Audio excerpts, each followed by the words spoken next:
पहले रेफर कर दो। चलो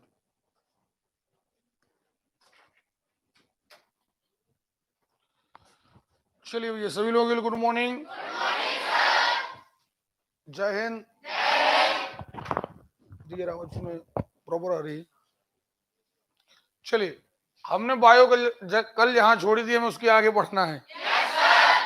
एक बात और याद रखिएगा, हमें हर बात का वो वहां से किसी भी चीज का वो वर्ड पकड़ना है जहां से क्वेश्चन एक्चुअली आपके एग्जाम में आते हैं। सही है? बीमार हो आप लोग? जवाब बढ़िया देना, ठीक है? चलिए हम पढ़ रहे थे बायो में तीसरी स्लाइड।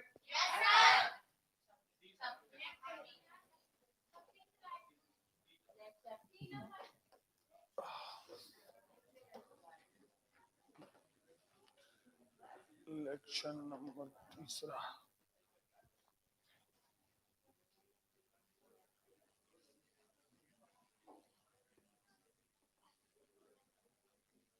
चलिए एक्चुअली हम पढ़ रहे थे गुणसूत्रों के बारे में। हमने कल आपको इतना तो बता दिया था कि पूरी एक कोशिका है। अगर हम पादप कोशिकाओं की बात करें तो सबसे बाहर की ओर है कोशिका भित्ति, उसके अंदर है कोशिका झिल्ली। क्या? और कोशिका झिल्ली सामान्य तौर पर बनी है लिपिड एवं प्रोटीन से। अरे क्लियर है? जबकि पादपों में जो कोशिका भित्ति है वो बनी सेल्यूलोज। कैसे? अरे क्लियर है? चलिए अब देखते हैं आगे। तो हमने पढ़ा था कि कोशिका झिल्ली के अंदर आए तो कोशिका द्रव्य है, अंदर गए तो केंद्रक है, केंद्रक के अंदर गुणसूत्र है। गुणसूत्र मानव जाति में यदि हम देखें तो 23 जोड़ी हैं। 23 जोड़ी में से नर और मादा में 22 जोड़ी एक से है, जबकि एक जोड़ी लिंग गुणसूत्र है। एक जोड़ी जो है, एक जोड़ी यानी 2 मादा में एक से एक्स यानी एक ही प्रकार के हैं, और नर में एक्स वाई यानी अलग अलग प्रकार के हैं। नहीं बनेगा? बनेगा। चलिए आगे देखते हैं। अब हम आगे थे गुणसूत्रों पर। गुणसूत्र बने हैं डीएनए से। कैसे बने हैं? ओके। अब देखते हैं आगे। यहां पर डीएनए एक प्रकार का न्यूक्लिक अम्ल है, प्रोटीन के साथ में। ये सार यहां कल पढ़ लिया था अपन ने, ठीक है? अच्छा एक बात और, हमने आपको सुन लीजिए, मिनमिनाहट की आप आ जाएगी, हम बहुत बेकार पीट देंगे हम। या तो जवाब और या फिर शांत, मिनमिनाना नहीं। यहां पर एक लाइन बहुत इंपॉर्टेंट आई है, ये एग्जाम में पूछी जाती है। देखें, सबसे पहली बात हमने आपसे कहा कि ये कोशिका है, ये केंद्रक है, यहां कोशिकांग बिखरे पड़े हैं, और एक्चुअली यहां गुणसूत्र हैं, और ये डीएनए और के बने हैं। यानी डीएनए आरएनए अगर हम कहें गुणसूत्रों में पाया जाता है, हम दूसरी भाषा में कहें डीएनए आरएनए केंद्रक में पाया जाता है। लेकिन याद रखिएगा 2 अंग ऐसे हैं, 2 कोशिकांग। एक का नाम है माइटोकॉन्ड्रिया और एक का नाम है क्लोरोप्लास्ट। ओके?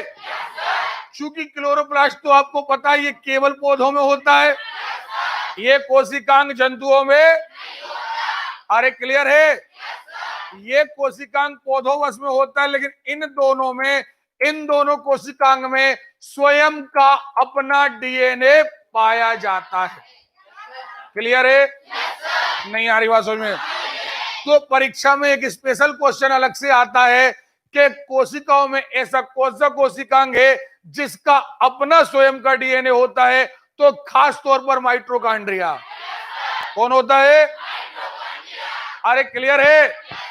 यानी कोशिका के अंदर डीएनए 2 जगह पाया जाएगा, एक केंद्रक के अंदर और एक माइटोकॉन्ड्रिया। क्लियर है? नहीं आ रही बात समझ में? आ रही है? मस्कान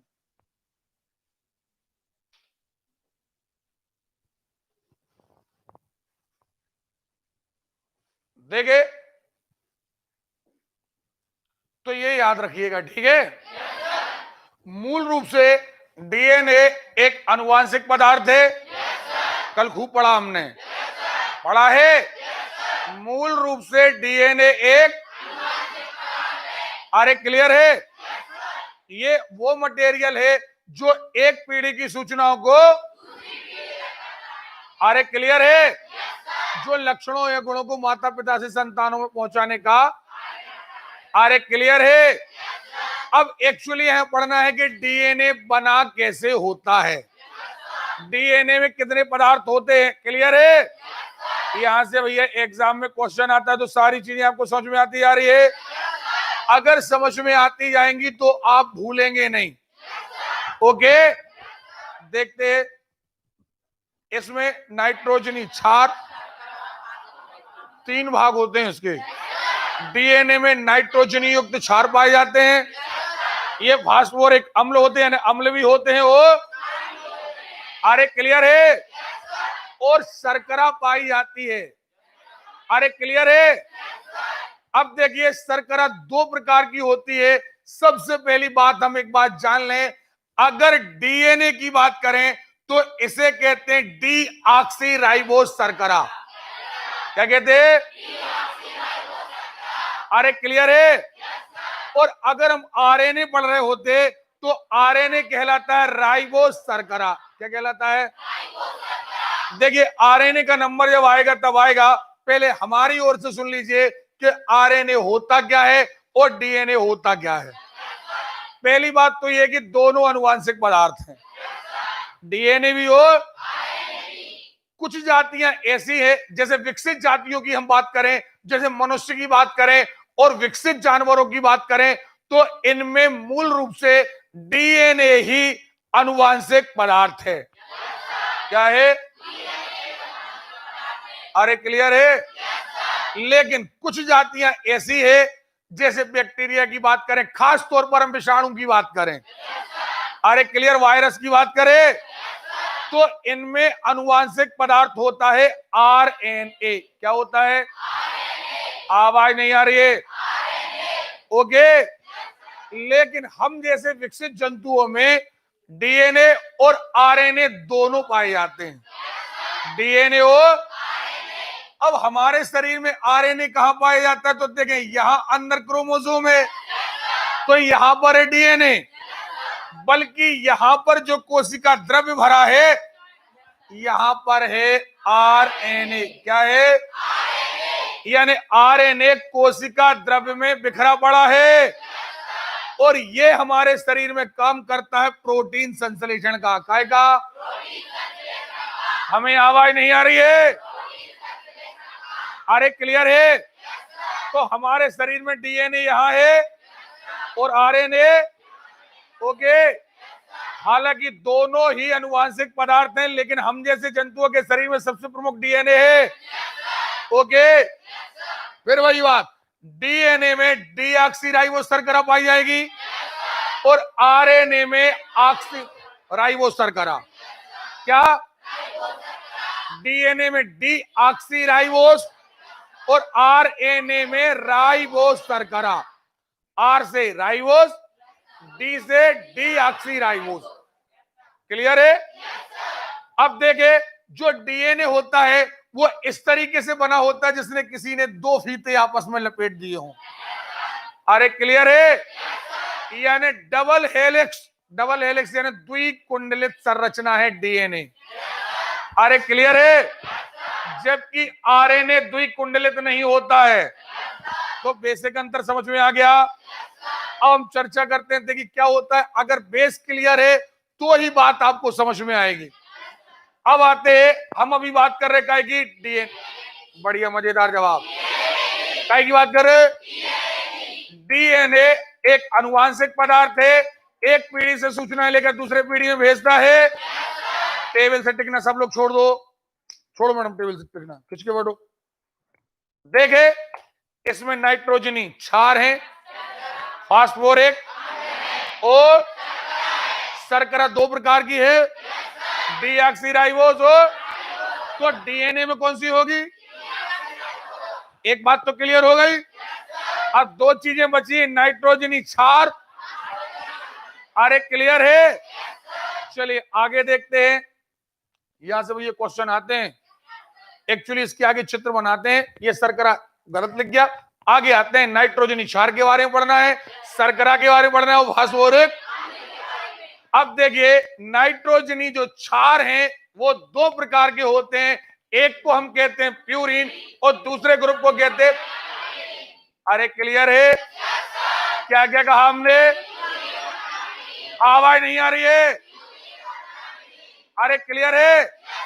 नाइट्रोजनी क्षार के दो टाइप होते हैं, प्यूरिन और ओके। देखते हैं, शर्करा पेंटोज होती है और दो प्रकार की हम बता चुके। पेंटोज का मतलब होता है 5 कार्बन परमाणुओं से मिलकर बनी है। हमारा मोबाइल अंदर रखा गया। देखो आगे आते हैं। अब नाइट्रोजनी क्षार हमने दो टाइप के पढ़े हैं, एक पढ़ा है प्यूरिन और एक पढ़ा है। अब प्यूरिन में भी दो आते हैं, देखें जरा। प्यूरिन के अंतर्गत दो, एडिनिन और ग्वानिन। एडिनिन और, अरे क्लियर है? और हम बात करें साइटोसिन और, आवाज नहीं आ रही है? अरे क्लियर है? अब देखे यहां पर याद रखिए, जो डबल हेलिक्स हमारा बना होता है ये तो एक तरफ होते हैं प्यूरिन और एक तरफ होते हैं। हमेशा प्यूरिन के क्षारक कैसे जुड़ते हैं? प्यूरिन के जुड़ते हैं पिरामिडिन से। अरे क्लियर है? नहीं आ रही बात? समझ में आ रही है? प्यूरिन कैसे जुड़ता है? ओके, एक हेलिक्स में आपके प्यूरिन है, एक हेलिक्स में क्या है? ओके, प्यूरिन में कौन कौन है? एडिनिन और, फिर से बोलो एक बार, एडिनिन और यहां पर साइटोसिन और थाइमिन है। अगर हम आरएनए पढ़ रहे होते, क्या पढ़ रहे होते, तो यहाँ एडिनिन होता, यहाँ ग्वानिन होता, यहाँ साइटोसिन होता, लेकिन यहाँ थाइमिन नहीं होता, यहाँ होता यूरेसिल। क्या होता? अरे क्लियर है? नहीं आ रही बात? समझ में आ रही है? पक्का? ठीक है। तो एक बस का अंतर होता है नाइट्रोजन क्षार में, डीएनए और adenine guanine, adenine guanine cytosine. Okay, एक बार फिर से बोल के देखो। अरे क्लियर है? और जब भी बात जुड़ने की आती है, अभी हमने चित्र बनाया था, जब बात जुड़ने की आती है, देखें जरा, ऐसे ये द्विकुंडलित रचनाओं में एक यहां से एक यहां से जुड़ता है, तो हमेशा एडिनिन हमेशा थाइमिन से। देखिए फर्स्ट बिल्कुल लास्ट से, फर्स्ट बिल्कुल, यानी एडिनिन जुड़ता है थाइमिन से और ग्वानिन जुड़ता है, याद रखिएगा। क्या कहा हमने? एडिनिन कैसे जुड़ता है और ग्वानिन कैसे? अरे क्लियर है? चलिए देखते हैं। अब इसी चीज को हमने कहा, हमने डीएनए की संरचना पढ़ी, आप लोग कहते भूल गए, कोई नहीं भूलता कुछ। खिंच के बढ़ो जरा, हम क्या पढ़ रहे? डीएनए। कोशिका है, केंद्रक है, केंद्रक के अंदर गुणसूत्र है, गुणसूत्र के अंदर डीएनए है। अरे क्लियर है? और ये डीएनए 3 भागों से मिलकर बना है, क्षार, शर्करा, ओके, फास्फोरिक। अरे क्लियर है? क्षार 2 प्रकार के, प्यूरिन और प्यूरिन 2 प्रकार के, adenine guanine cytosine. Okay, adenine कैसे जुड़ेगा? थाइमिन से और ओके। चलिए देखते हैं, ये देखो आप, देखें ग्वानिन साइटोसिन एडिनिन। आगे देखते हैं थोड़ा सा, जहां चित्र अपने पास आएगा। जेम्स वाटसन ने 1953 में इसकी संरचना, द्विगुण डीएनए की खोज नहीं करी इनने संरचना की खोज करी थी, ठीक है। इन्हें नोबेल पुरस्कार से सम्मानित किया गया। देखिए ये है एडिनिन कैसे जुड़ रहा, थाइमिन से। ग्वानिन कैसे जुड़ रहा, फिर देखो एडिनिन थाइमिन से, क्योंकि दुई कुंडल थे ना, तो अब राउंड करेगा तो फिर ये घूम के आ जाएगा ना इस तरफ। अरे क्लियर है। अब इसी की संरचना देखें, आरएनए कोशिका द्रव्य में बिखरा रहता है, एक है दुई की रचना है, राइबोस शर्करा पाई जाती है। डीएनए के समान आरएनए भी राइबोस के क्षारक संयुक्त होते हैं। इसमें थाइमिन के स्थान पर एक भी बात बताइए जो मैंने आपको ना बताई हो, बताइए। ये कोशिका द्रव्य में बिखरा रहता है। हम लोगों के लिए प्रमुख है डीएनए, लेकिन अगर वायरस की बात करी जाए तो उसके लिए प्रमुख है, नहीं है, अरे है। चलिए देखते हैं, ये देखो आरएनए में यूरेसिल आएगा, देखो डीएनए आरएनए की तुलना। चलिए देखें, केंद्रक के अंदर है, माइटोकॉन्ड्रिया के अंदर है, वो नहीं है, जल्दी बताइए। जबकि आरएनए कोशिका द्रव्य तथा केंद्रक द्रव्य में बिखरा पड़ा है, नहीं पढ़ाया, जोर से बोले यार। पायरिमिडीन के क्षार प्यूरिन के दो थे, प्यूरिन के एडिनिन ग्वानिन, वो तो दोनों में सेम है। एडिनिन ग्वानिन डीएनए में है, एडिनिन ग्वानिन, लेकिन साइटोसिन थाइमिन, यहां साइटोसिन और नहीं है। अरे क्लियर है, यानी प्यूरिन तो दोनों में समान होते हैं, पायरिमिडीन थोड़ा सा डिस्टर्ब होता है, ठीक है। Purine 4, adenine guanine, adenine guanine, सही है। पेंटोस शर्करा डीऑक्सीराइबोस, यह कौन सी, आवाज नहीं आ रही है, क्लियर है। अब 8 से ही पढ़े हो तब भी आपको ये घबराने की जरूरत नहीं है कि हम साइंस से नहीं पढ़े। यहां से आपके एग्जाम में क्वेश्चन आएंगे। देखिए, कार्य अनुवांशिक सूचनाएं, आरएनए भी अनुवांशिक सूचनाएं फैलाता है, लेकिन मेन काम है इसका प्रोटीन। आरएनए का प्रमुख काम क्या है, अरे क्लियर है, देखते हैं। तो अब फाइनली वही है, ठीक है, पढ़ते रहिएगा आप। अनुवांशिक पदार्थ ये है, वो बता दिया हमने। अब देखो अनुवांशिक, अब जो इतना सारा अपन ने पढ़ा ना, पूरा एक पीढ़ी से, ये माता से कोशिका आई, ये पिता से कोशिका आई, माता के गुण जाएंगे, पिता के गुण जाएंगे, और नई कोशिका बनेगी, दोनों के गुण अगली पीढ़ी में जाएंगे। यही कहलाती है अनुवांशिकी। क्या, अरे क्लियर है। इसे ही हम जेनेटिक्स कहते हैं। और इन गुणों को एक्चुअली जनरेशन किसे कहते हैं, जनरेशन का मतलब होता है आने वाली पीढ़ी, ओके। तो हम इसे अनुवांशिकता कहते हैं। अनुवांशिकता सबसे पहले ग्रेग मेंडल नामक वैज्ञानिक ने मटर के पौधों पर अध्ययन किया था। अब उन्हें मटर के पौधे ही क्यों लिए थे, कारण ये था कि अगर वो किसी और जीव को ले लेते तो वो एक अपने जीवन काल में कई सारी पीढ़ियां नहीं देख पाते, लेकिन मटर के पौधे में क्या होता है, उसका जीवन काल ज्यादा से ज्यादा 3 महीने का होता है। तो उन्होंने उसकी कई पीढ़ियों का अध्ययन किया। एक मटर एक टाइप का ले आए, दूसरा मटर दूसरे टाइप का ले आए, फिर देखा इसकी संतान कैसी बनी। अरे क्लियर है। तो पहले हम आपको एक बात बता दें कि कुछ चीजें ऐसी होती हैं, जैसे खास तौर पर आता है प्रभाविता का नियम। क्या आता है, देखिए 2-3 चीजें मैं आपको पहले ऑलरेडी समझा चुका, जैसे लिंग निर्धारण। मैं आपको ये कल समझा चुका हूं कि लिंग निर्धारण कैसे होता है। हमने समझाया था कल अर्धसूत्री विभाजन, नहीं बताया था कि जनन कोशिकाओं में चाहे नर हो या मादा हो, उसके जनन भाग में, जनन अंग में हमेशा अर्धसूत्री विभाजन होता है। इससे एक कोशिका से 4 बनती हैं, नर में भी 1 से, अरे क्लियर है। और उसमें आधे गुणसूत्र होते हैं, यानी अगर मनुष्य में 46 होते तो उसकी हर जाइगोट में होंगे 23। यहां से भी 23 दोनों जाकर के मिलेंगे, 23 दूनी 46, आया ना। फिर वही बात, अगर गुणसूत्र के आधार पर देखे तो जो आधे जो कोशिकाएं बनी है, तो मादा में बनेंगी XX और पुरुष में बनेंगे XY। क्लियर है।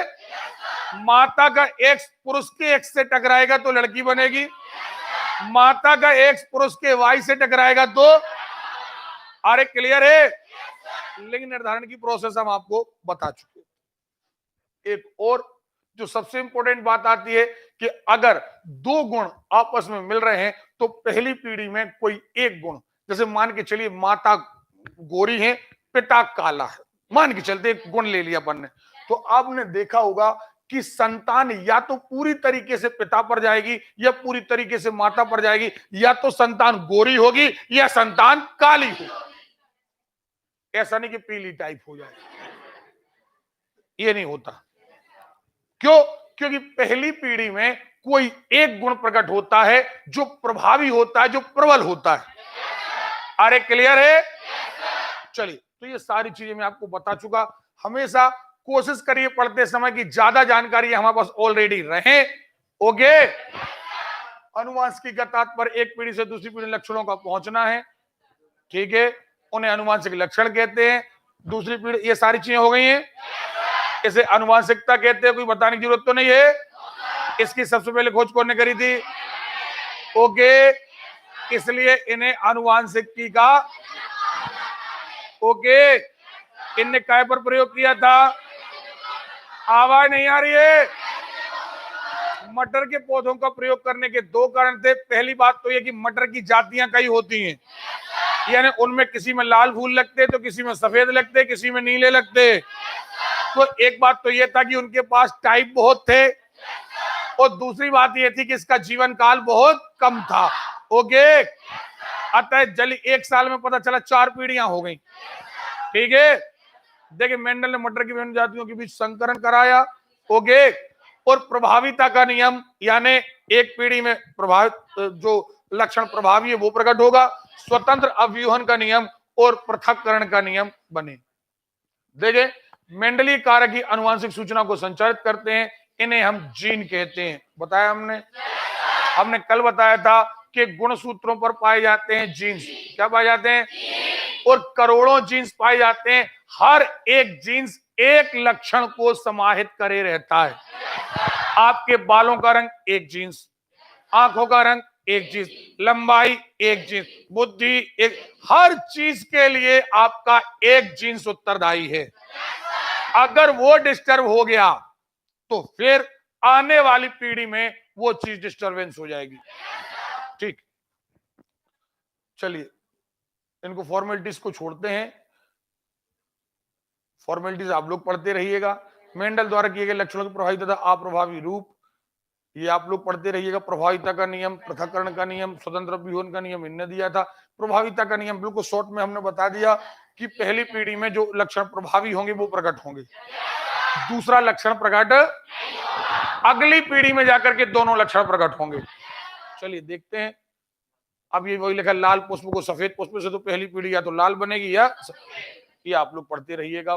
पृथक्करण का नियम का मतलब होता है, आपको याद हो हमने आपसे कहा था कि जो अर्धसूत्री विभाजन द्वारा जो जायगोट बने हैं ना, तो पहले वो उनके गुण पृथक पृथक होते हैं, यानी माता के गुण पृथक पृथक हो जाएंगे, पिता के गुण बिल्कुल पृथक पृथक, फिर जाकर के संयोग करेंगे। ठीक, करते रहिएगा आप लोग ये। स्वतंत्र व्यूहन का नियम, हाँ, उत्परिवर्तन। उत्परिवर्तन का मतलब क्या होता है? ये एक्चुअली म्यूटेशन। देखिए, हमने आपसे कहा कि हमारी ये कोशिका है, हमारा ये केंद्रक है, इसमें गुणसूत्र हैं, और अगर ये गुणसूत्र मान लिया जाए तो इस पर एक एक जीन्स निर्धारित है। सही है? अब इन जीन्सों की संख्या घट बढ़ सकती है केवल कब? जब एक पिता से गुणसूत्र आ रहा हो, सॉरी, एक कोशिका माता से आ रही हो, एक पिता से आ रही हो, और अगर कोई रेडिएशन, जैसे हमने नाभिकीय रिएक्टर पढ़ा था, इनके द्वारा किरणें पड़ जाएं तो ये हमारे डीएनए को ही विकृत कर देती हैं। इसमें से कुछ जीन्स क्या हो जाते हैं? अलग। वो पता चला, जैसे कोई आपकी किताब का कोई पन्ना फाड़ दे, क्या पता उसमें कौन सी सूचना थी? सुन रहे हो? या किसी मौसम के कारण, बहुत ज्यादा जलवायु परिवर्तन के कारण जीन्स में परिवर्तन आ जाता है, और जब ये जीन्स में परिवर्तन आता है तो अब जो संतान पैदा होगी उसमें परिवर्तन आ जाएगा। लेकिन अब जब उसमें परिवर्तन आएगा तो उसकी संतानों में ये चीज कंटिन्यू चलेगी। ये तो किरणों के कारण या जलवायु के कारण परिवर्तन आ गया, लेकिन अब वो फाइल लगातार वैसी सरकती जाएगी। अरे क्लियर है?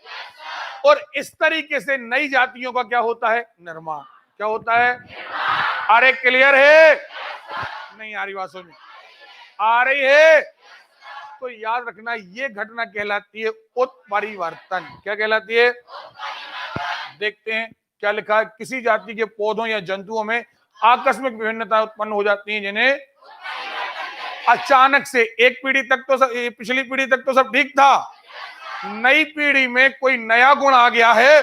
एक्चुअली इस गुण के आने का मेन कारण है जीन्स का अदला बदली या जीन्स की संख्या की कमी या बढ़ोतरी। ठीक है, अर्थात जीन्स अथवा गुणसूत्र की संरचना या संख्या में वंशानुगत परिवर्तन होना उत्परिवर्तन कहलाता है। अपने आप होने वाले उत्परिवर्तन या तो प्रकृति में मौसम परिवर्तन हो जाए तो ऐसा हो जाता है, या अल्फा बीटा गामा या परावैंगनी किरणों के कारण भी ऐसा। अरे क्लियर है? बीमार हो आप लोग? मुझे लग रहा आप लोग बीमार हो। चलिए, मस्टर्ड गैस, ये सब सीधी बात यह है कि रासायनिक क्रिया से परिवर्तित हो सकते हैं। ठीक है, उत्परिवर्तन, अनुवांशिक होने वाले परिवर्तन, गुणसूत्रों की संरचना में परिवर्तन या उनकी संख्या में परिवर्तन। लिंग निर्धारण हम पढ़ा चुके, बताने की जरूरत तो नहीं है। लिंग निर्धारण हमेशा पिता के गुणसूत्रों पर निर्भर, तो इसको हम बाउंस कर दें। लिंग भी एक अनुवांशिक लक्षण है। लिंग निर्धारण एक अनुवांशिक कहलाता है, जो पिछली पीढ़ी से आता है। यदि हम आज पुरुष या स्त्री हैं तो ये हमारे माता पिता के गुणसूत्रों ने निश्चित किया है, इसलिए इसे अनुवांशिक लक्षण कहते हैं। अरे क्लियर है? लेकिन कुछ जीव ऐसे होते हैं जैसे छिपकली। छिपकली एक ऐसा जीव है जिसमें लिंग निर्धारण अनुवांशिक से नहीं होता, एक्चुअली टेम्परेचर पर निर्भर करता है कि जब छिपकली का जन्म हो रहा हो तो उसके अंडे बनते समय टेम्परेचर डाउन है या टेम्परेचर हाई। इस पर निर्भर करता है कि वो नर होगी या मां। ओके, एक जीव का नाम बता दिया हमने। परीक्षा में क्वेश्चन आया था एक, निम्न में से किस जीव का लिंग निर्धारण अनुवांशिक नहीं होता? अरे क्लियर है? तो कई सारे जीव ऐसे होते हैं, लेकिन उनमें से सामान्य तौर पर हमारे पर्यावरण में पाए जाने वाला छिपकली। ओके, चलिए देखें, तो ये हम आपको बता चुके हैं 22 जोड़ी हैं, वही सारी दोनों एक जोड़ी लिंग गुणसूत्र हैं। नहीं बताया हमने? बताया या नहीं बताया? एक्स वाई है, शुक्र, देखो ये शुक्राणु बन रहे हैं। ठीक है, अब एक बात आती है सहलग्नता। खिंच के बैठे आप, देखिए सहलग्नता यानी लिंक यानी जुड़ जाना भी दो प्रकार की होती है, सहलग्नता और एक होती है लिंग सहलग्नता। जैसे आपके शरीर में कोई लक्षण, कोई नया लक्षण पॉजिटिव भी हो सकता है, नेगेटिव भी हो सकता है, सही है? वो जाकर के आपके किसी जीन्स पर जाकर चिपक गया, चिपक गया। अब ये लक्षण पीढ़ी दर पीढ़ी आपकी पीढ़ियों में, आपकी संतानों में बना ही रहेगा। क्यों? क्योंकि एक्चुअली ये जीन्स से जुड़ गया है। जैसे और एग्जाम्पल, अगर आपके घर में कोई शराब पीता है और शराब पीने के कारण लीवर खराब हो गया है, तो ये उसकी शरीर की बीमारी है, आने वाली पीढ़ी का लीवर खराब नहीं होगा। लेकिन अगर लीवर खराब होने का कोई गुण किसी जीन्स में चिपक गया है कि इतने साल के बाद ये लीवर खराब हो जाएगा, मात्र इतने दिन काम करेगा, अब ये गुण काय में चिपक गया, तो अब पीढ़ी दर पीढ़ी लीवर खराब ही होगा। जैसे आपने शुगर सुना होगा, आजकल शुगर और बीपी आपने सुना होगा, डॉक्टर कहता है कि पीढ़ी दर पीढ़ी चलती है।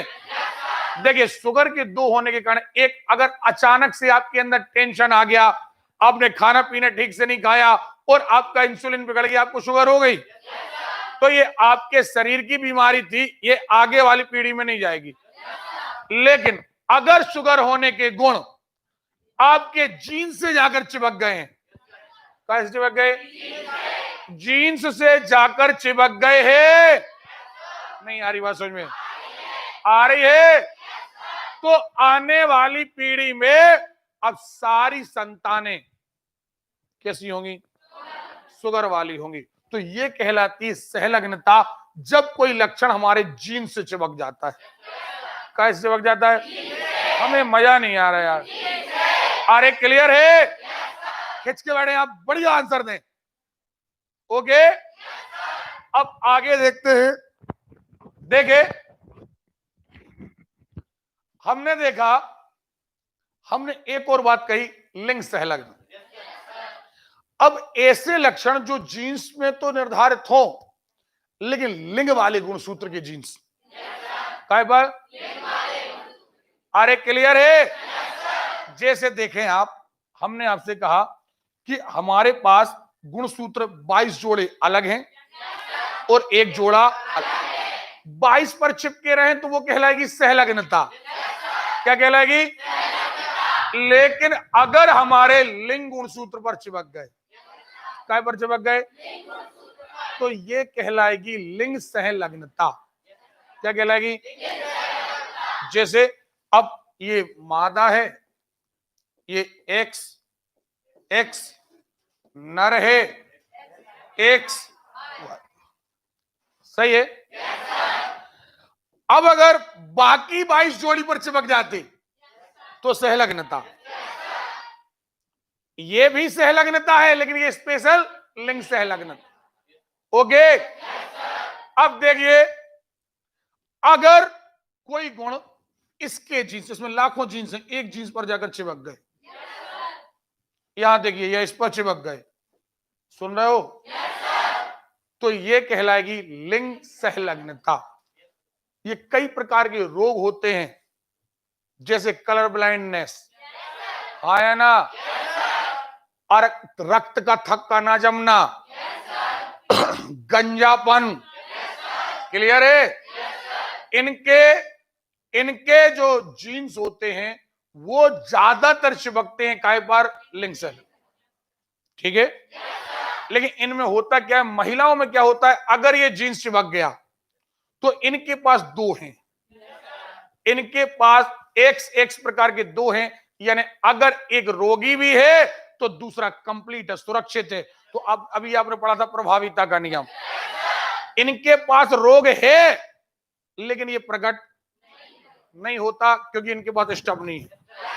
नहीं आ रही बात समझ में? लेकिन पुरुष के पास एक एक्स है, एक वाई है, दूसरी स्टबनी। अरे क्लियर है?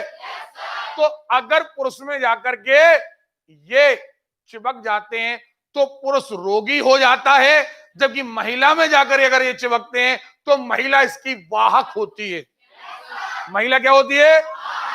यानी अगर मां में कोई रोग है, मां के जीन्स में कोई रोग है, तो मां में प्रकट नहीं हो रहा, लेकिन अगर उससे संतान पैदा होगी तो उसमें वो गुण चला जाएगा।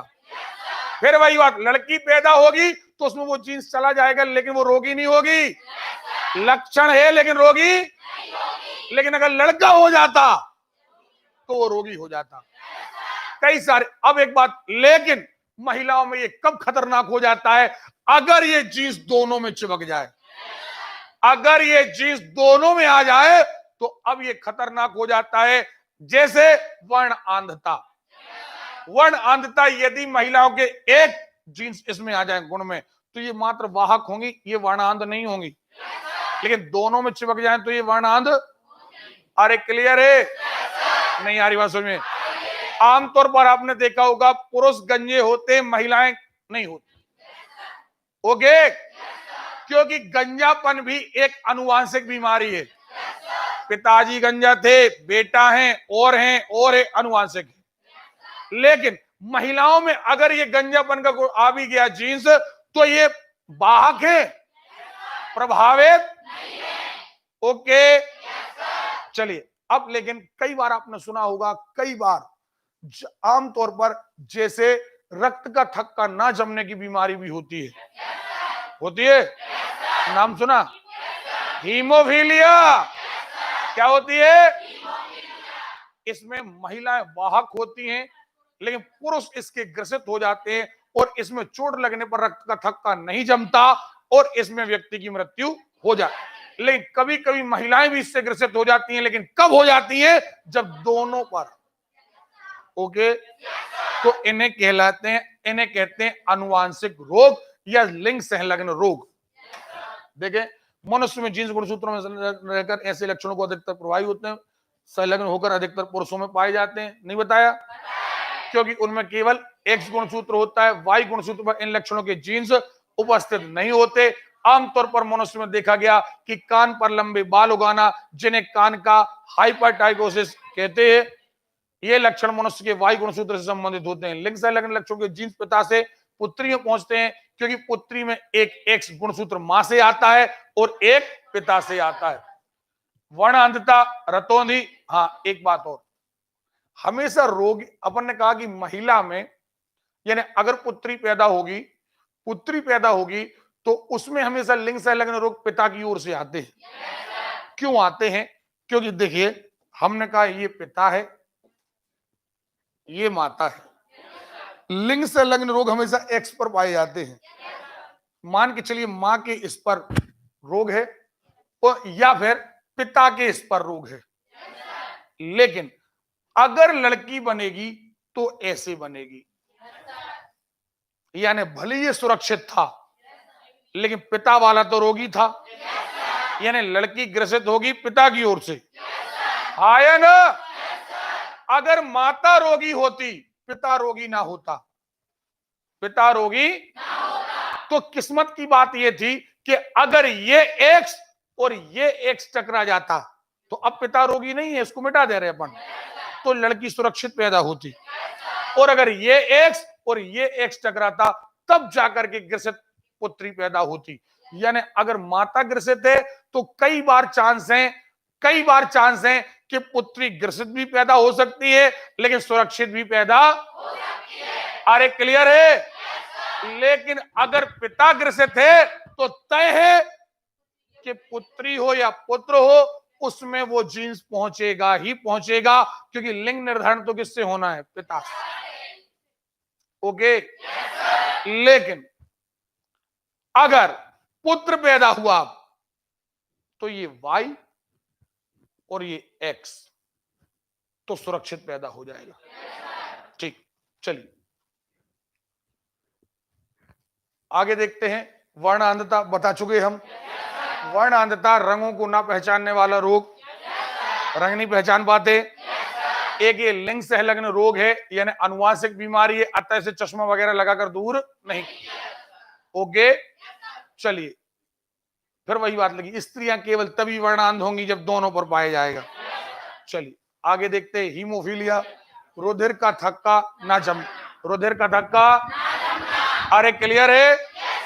चलिए देखते हैं, अधिकतर पुरुषों में होता है। ये सारी कहानी अब आप लोग पढ़ लेना।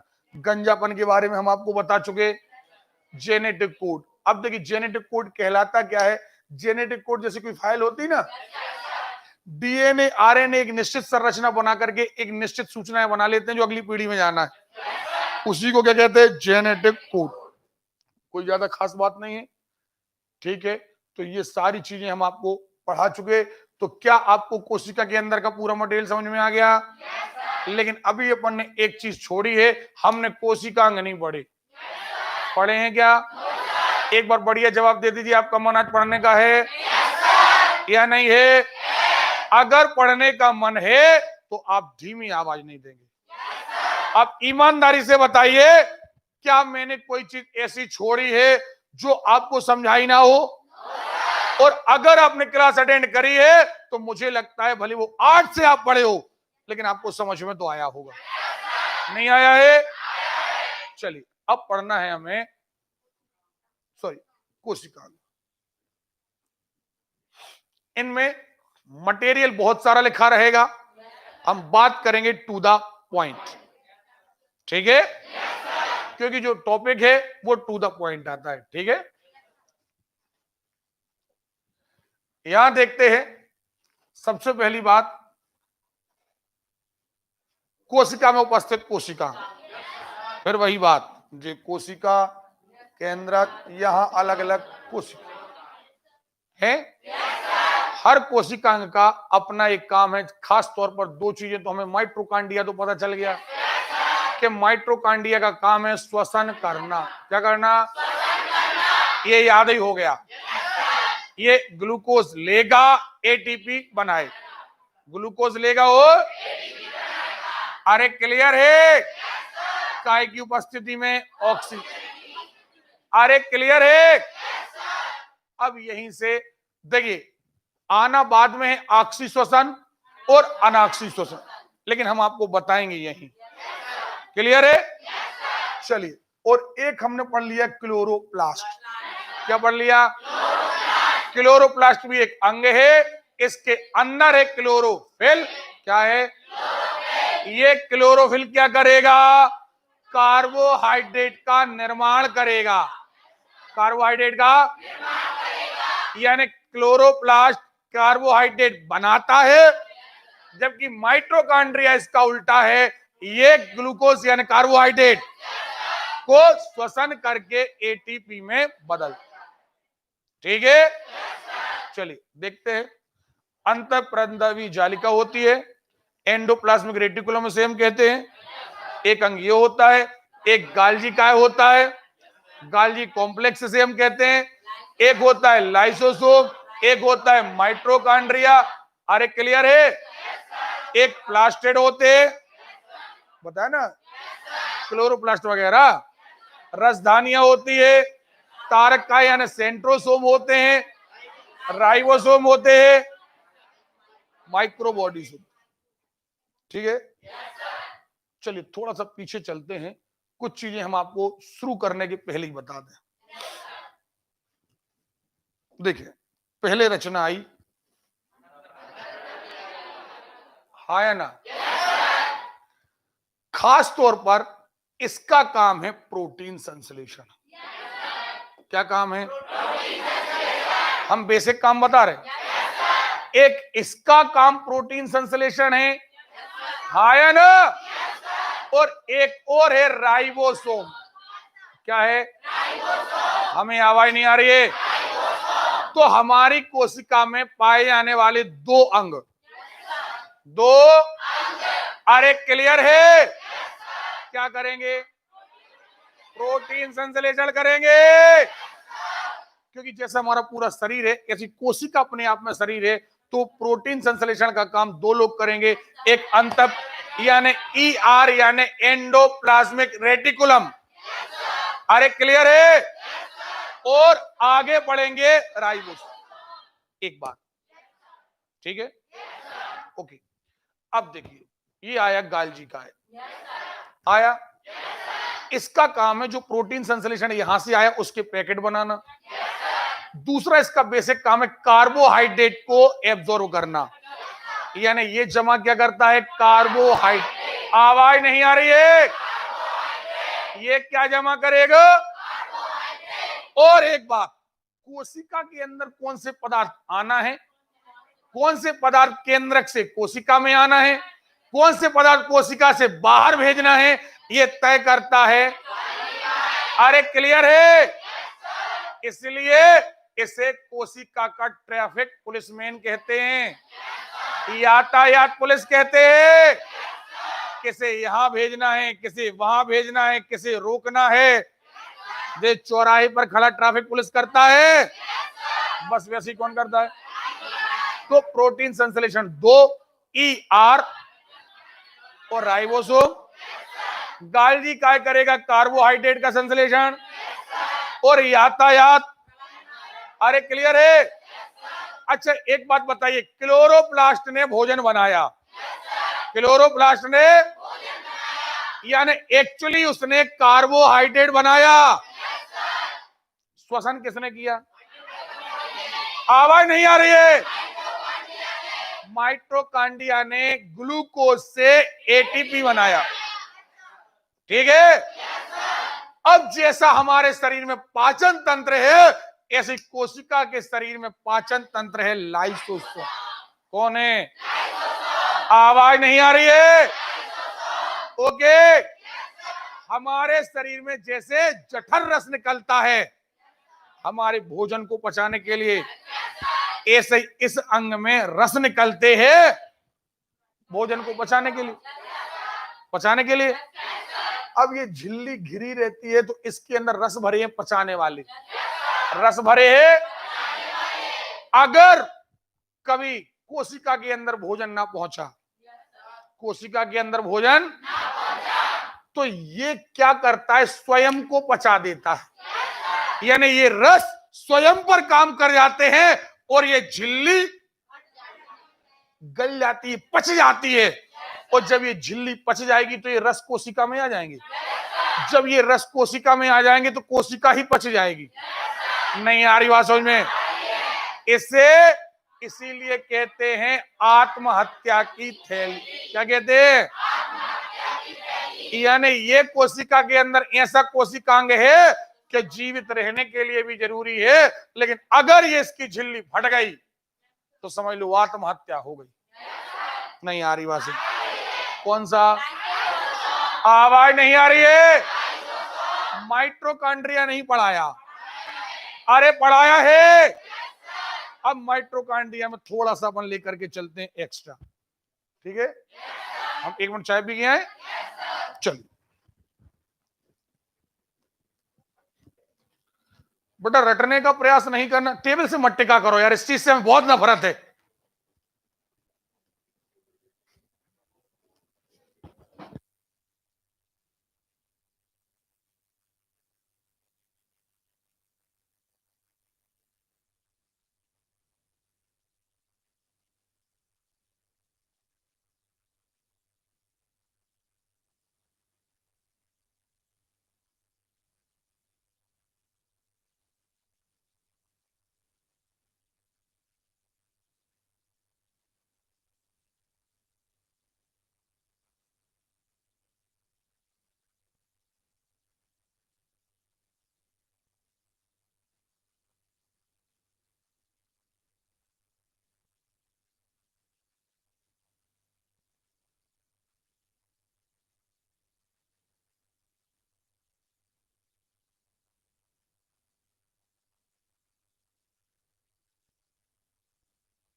चलिए यहां देखिए,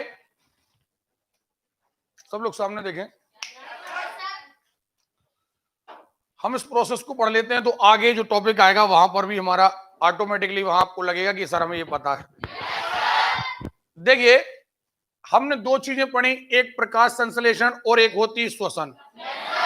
प्रकाश संश्लेषण क्या होता है? प्रकाश संश्लेषण होता है, सुन लीजिए पहले ध्यान से, कि जहां पर हमने CO2 लिया, पानी लिया और सूर्य का प्रकाश लिया और एक्चुअली हमने बनाया कार्बोहाइड्रेट। क्या बनाया? अब कार्बोहाइड्रेट कई प्रकार का होता है, स्टार्च होता है, सेल्यूलोज होता है, फ्रक्टोज होता है, माल्टोज होता है। अरे क्लियर है? ये पदार्थ एक्चुअली हम जंतु खाते हैं, पौधे भी यही करते हैं। अब हम अलग से इसलिए खाते हैं क्योंकि हम बनाते नहीं हैं। पौधों को खाने की जरूरत, उनके शरीर में उनने खुद ने बना लिया है। क्लियर है? ये बनाता है क्लोरोप्लास्ट। कौन बनाता है? कोशिका के अंदर क्लोरोप्लास्ट बनाता है। अब देखे यहां पर आई श्वसन। अब श्वसन में यही कार्बोहाइड्रेट हमने खाया, टूटा, काय में टूटा? ग्लूकोज। ग्लूकोज ये काम कर दिया हमारे पाचन तंत्र ने, हमारे पेट ने काम कर दिया, हमारी आंतों ने, हमारी पेट ने, हमारे जठर रस ने, हमारे लीवर ने काम कर दिया कि इसे ग्लूकोज में तोड़ दिया।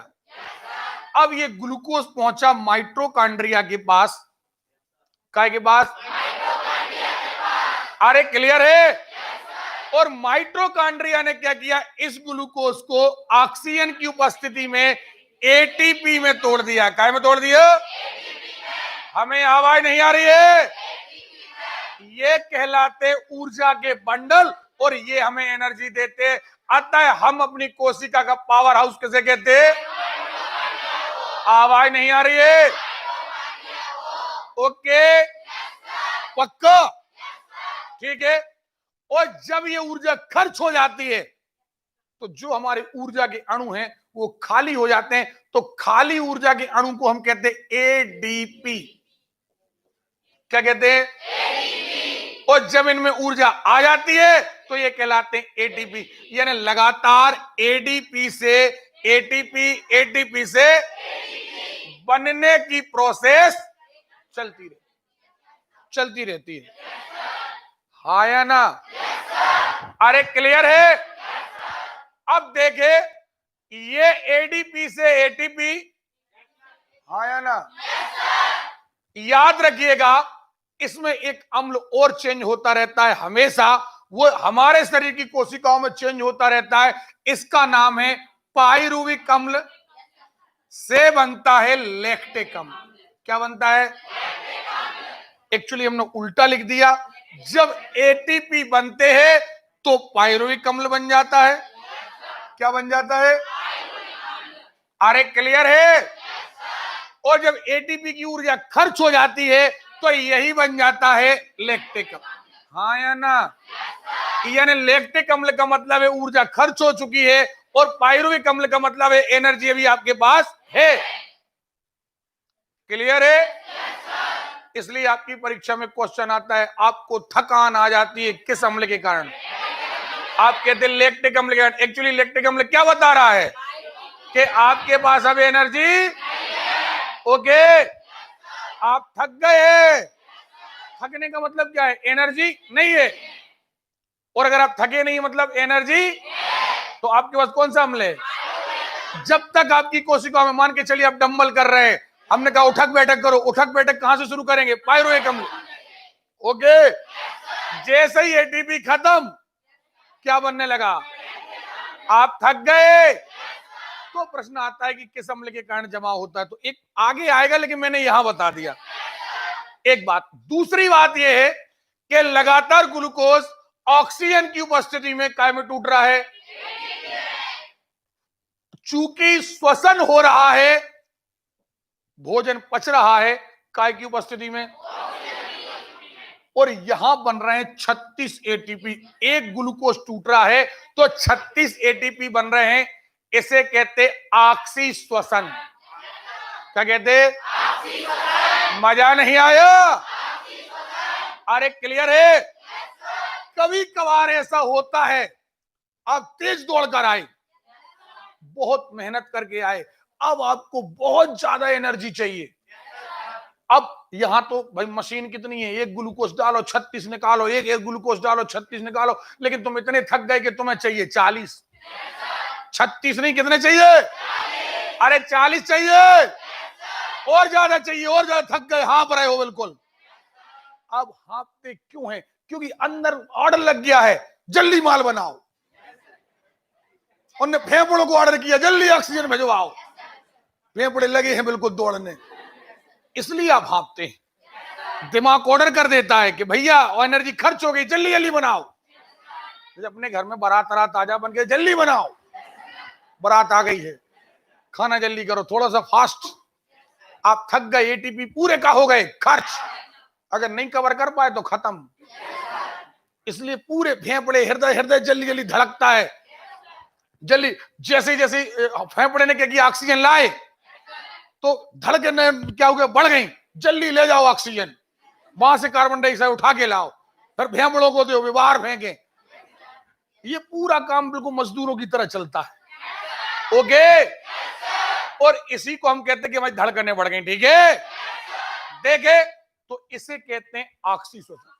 लेकिन कभी कभी ऐसा होता है कि हमारे पास ऑक्सीजन उतनी आ ही नहीं पा रही जितनी चाहिए, तो हमारे शरीर में ग्लूकोज, एक ग्लूकोज का अणु अगर बिना ऑक्सीजन के टूटे, बिना ऑक्सीजन के टूटे, तो ये बनाता है 2 एटीपी, 2 एटीपी। बिना ऑक्सीजन के ये बन सकता है, लेकिन जब जल्दी पड़ जाए, भैया 2 मिल रहे, 2 ही सही, लेकिन मटेरियल एक्स्ट्रा तो आ रहा। ये उसी तरीके से जैसे आपने गैस लगा रखा है, एक चूल्हा लगा रखा, चूल्हे में 2 रोटियां बन पा रही, गैस पे 20 बन पा रही, लेकिन बारात आ गई तो भैया चूल्हा भी चालू करो। और अरे क्लियर है, ये कहलाता अनऑक्सीजन। तो हमारा शरीर दोनों चालू कर देता है, इधर ऑक्सी भी उधर। अरे क्लियर है, तो ये अनऑक्सीजन है और ये। लेकिन कई सारे जंतु ऐसे हैं जो जमीन के इतने अंदर घुसकर रहते हैं कि वहां ऑक्सीजन मिलती ही नहीं है, तो वो अपना भोजन केवल काय में तोड़ते हैं, बिना ऑक्सीजन। जैसे कॉकरोच हो गया, केचुआ हो गया। केचुआ हवा में आ जाता है तो ऑक्सीजन करने लगता है, जमीन के भीतर चला जाता है तो आया ना। कई सारे जंतु अच्छा एक बात और है, अनाक्सी श्वसन में अगर ग्लूकोज टूटता है तो बन जाता है एल्कोहल। क्या बन जाता है? एल्कोहल यानी शराब। एल्कोहल यानी अब दुनिया का कोई भी कार्बोहाइड्रेट दे दीजिए, ग्लूकोज दे दीजिए, वो शराब में बदल जाएगा। तो कुछ सारे जीव होते हैं, कुछ सारे जीव होते हैं जो क्या करते हैं कि अनाक्सी श्वसन करते हैं, लेकिन शरीर के अंदर नहीं। देखो हमारे सब शरीर के अंदर हो रहा, कोशिका के अंदर हो रहा, वो कर देते हैं यही प्रोसेस शरीर के बाहर, कोशिका के बाहर। तो यही मटेरियल कहां बन जाता है? शरीर के बाहर। जैसे ईस्ट हो गया, आप ब्रेड बनाते हो, हम कहते जलेबी बनाना, बुंदेलखंडी में कहते मैदा सड़ाना है। वो एक्चुअली क्या है, वहां पर अनाक्सी श्वसन हो जाता है और वो बन जाता है एल्कोहल। आपने क्या किया, अंगूर, सेब या कुछ ऐसी चीजें रख दी जो मीठी है, जिनमें ग्लूकोज ज्यादा है, उनमें हमने किण्वन करा दिया, तो एक नया शब्द आता है किण्वन। क्या आता है? ये भी अनाक्सी श्वसन ही है।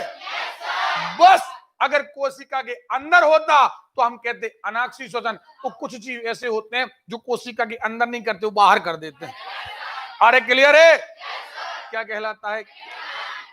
तो क्या हम माइटोकॉन्ड्रिया के द्वारा श्वसन समझ चुके या नहीं समझ चुके? ठीक, तो हमने ये बता दिया, ये बता दिया, ये बता दिया। माइटोकॉन्ड्रिया, माइटोकॉन्ड्रिया पावर हाउस कहते हैं, यहाँ एटीपी बनते हैं, ऑक्सीजन बनते हैं 36, अनऑक्सीजन बनते हैं, और इसका अपना डीएनए होता है।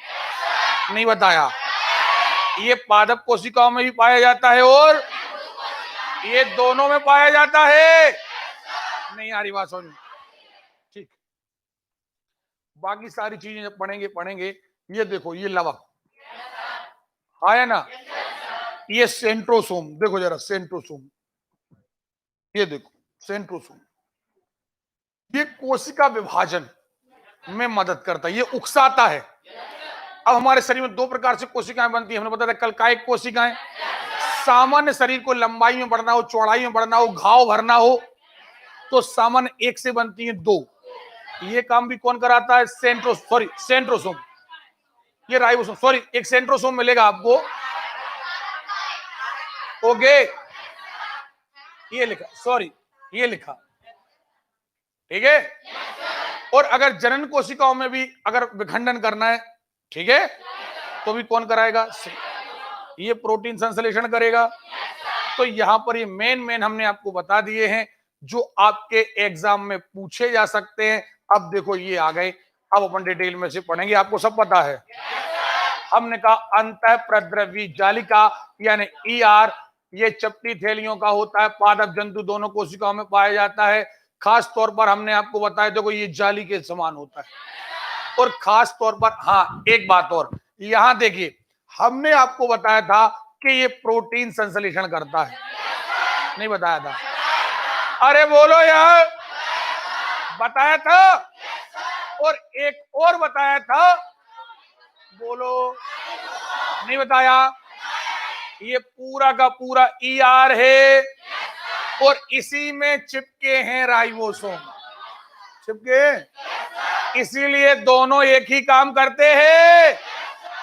ये पूरी जालिका है, ये देखो जो बिंदी बिंदी बिंदी दिख रही हैं, क्या है ये? क्या है ये? ओके। और ये एक आध नहीं होते, कई लाखों में होते हैं, ठीक। तो अब आप ये करते रहिएगा, पढ़ते रहिएगा, ठीक है। अग्नाशयी कोशिकाओं में पाए जाते हैं, इंसुलिन का उत्पाद करते, सब बात की बात। गाल्जी का है, नहीं बताया। देखो मुद्दे की बात पर यदि हम आ जाएं तो ये गाल्जी का है, ठीक है। और अगर इसका देखें तो ये करता है कार्बोहाइड्रेट का संश्लेषण, बेच दिया जाता है, कोशिका का ट्रैफिक पुलिसमैन कहते हैं, हाँ या ना। चलो, लाइसोसोम के निर्माण में भी मदद करता है, और देखो कार्बोहाइड्रेट, नहीं बताया। बेसिक बात क्लियर हो गई है? अरे बेसिक बात क्लियर हो गई है?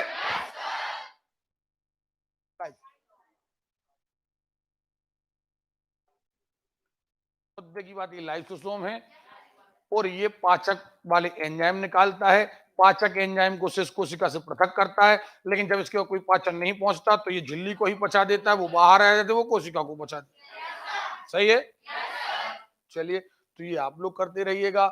लाइसोसोम, सीधी सी बात है, ये जनरली चीजें, इनमें से क्वेश्चन नहीं आते। अब लाइसोसोम से सीधा आता है कि अंतःकोशिकीय पाचन होता है, लवक, क्लोरोप्लास्ट बता चुके हम। देखो ये क्लोरोप्लास्ट अंग, देखो इसके अंदर पाया जाता है क्लोरोफिल। चलिए, कई प्रकार के होते हैं, देखो किसी में नीला होता है, तो हरा होता है, तो हरे पादप, शैवालों में नीला होता है, हाँ या ना, ठीक। करते रहिएगा, ये कोई दिक्कत नहीं। यहां से ये देखो लवक, कई में कैरोटीन पाया जाता है, कई में क्लोरोफिल पाया जाता है, कई में जेंथोफिल पाया जाता है, खास तौर पर क्लोरोफिल पाया जाता है, ठीक। माइट्रोकांडिया बता चुके हैं, पूरा का माइट्रोकांडिया बता चुके। ये देखो माइट्रोकांडिया में, देखो ये माइट्रोकांडिया है, अंदर ये देख रहे हो जो उभार से दिख रहे हैं, इन्हें कहते हैं क्रिस्टी। क्या कहते हैं? हमें आवाज नहीं आ रही है? एक बात और बहुत अच्छी, पेड़ पौधों में प्रकाश संश्लेषण में सामने आएगी। हमने ये क्रिस्टी पढ़ ली, सो पढ़ ली। हम प्रकाश संश्लेषण के समय पढ़ेंगे क्लोरोप्लास्ट। क्या पढ़ेंगे? क्लोरोप्लास्ट में भी ऐसी संरचनाएं पाई जाती हैं, देखें क्लोरोप्लास्ट अंग में ऐसी ऐसी उभार, क्या पाए जाते? उभार। इन उभारों को हम कहते हैं ग्रेना, ग्रेना या ग्रेनम, आया ना। और यहां जो द्रव भरा रहता है उसे कहते हैं स्टोमा। क्या कहते हैं? हमें आवाज नहीं आ रही है? जैसा हमने श्वसन बताया था, ऑक्सीजन की उपस्थिति में भी हो जाता है, अनुपस्थिति में भी हो जाता है, नहीं बताया था? अरे क्लियर है? ऐसे ही प्रकाश संश्लेषण की क्रिया यानी कार्बोहाइड्रेट का बनना सामान्यतः होता है सूर्य के प्रकाश की उपस्थिति में। तो जब सूर्य के प्रकाश की उपस्थिति में होता है तो वो काम होता है ग्रेना में। कहा होता है? लेकिन कई बार ये कार्बोहाइड्रेट अंधेरे में भी बन जाता है, अप्रकाशिक क्रिया में बन जाता है, और ये क्रिया होती है स्टोमा में। कहा होती है? यानी अप्रकाशिक प्रकाश संश्लेषण होता है कहा? स्टोमा में होता है। और प्रकाशिक वाला कहा होता है? ग्रेना में होता है। ये याद आ गया, जब प्रकाश संश्लेषण पढ़ाएंगे तो हम जल्दी से बाउंस करा देंगे, ठीक। आगे तो ये मुझे लगता है कि ये सारी चीजें आपको ऑलरेडी पता चल गई हैं। अब आप करते रहिएगा। कोशिका का पावर हाउस कहते हैं, ऊर्जा पैदा होती है, इसका स्वयं का अपना डीएनए होता है, ये अब आप लोग पढ़ते रहिएगा, ठीक है। देखो माइट्रोकांडिया में क्रिस्टी पावर हाउस है, मैट्रिक्स प्रोकैरियोटिक में नहीं पाया जाता, लेकिन यूकैरियोटिक में, दोनों में, पादप में भी पाया जाता है, और जंतुओं करते रहिएगा। रसधानियां, इन्हें कोशिका का भंडार गृह कहते हैं क्योंकि यहाँ पर मटेरियल जमा होता है। चलिए, तारक काय के बारे में हम बता चुके, सेंट्रोसोम के बारे में बता चुके, ये है सेंट्रोसोम, हाँ या ना। और ये कोशिका विभाजन को एक्साइट करता है, ठीक है।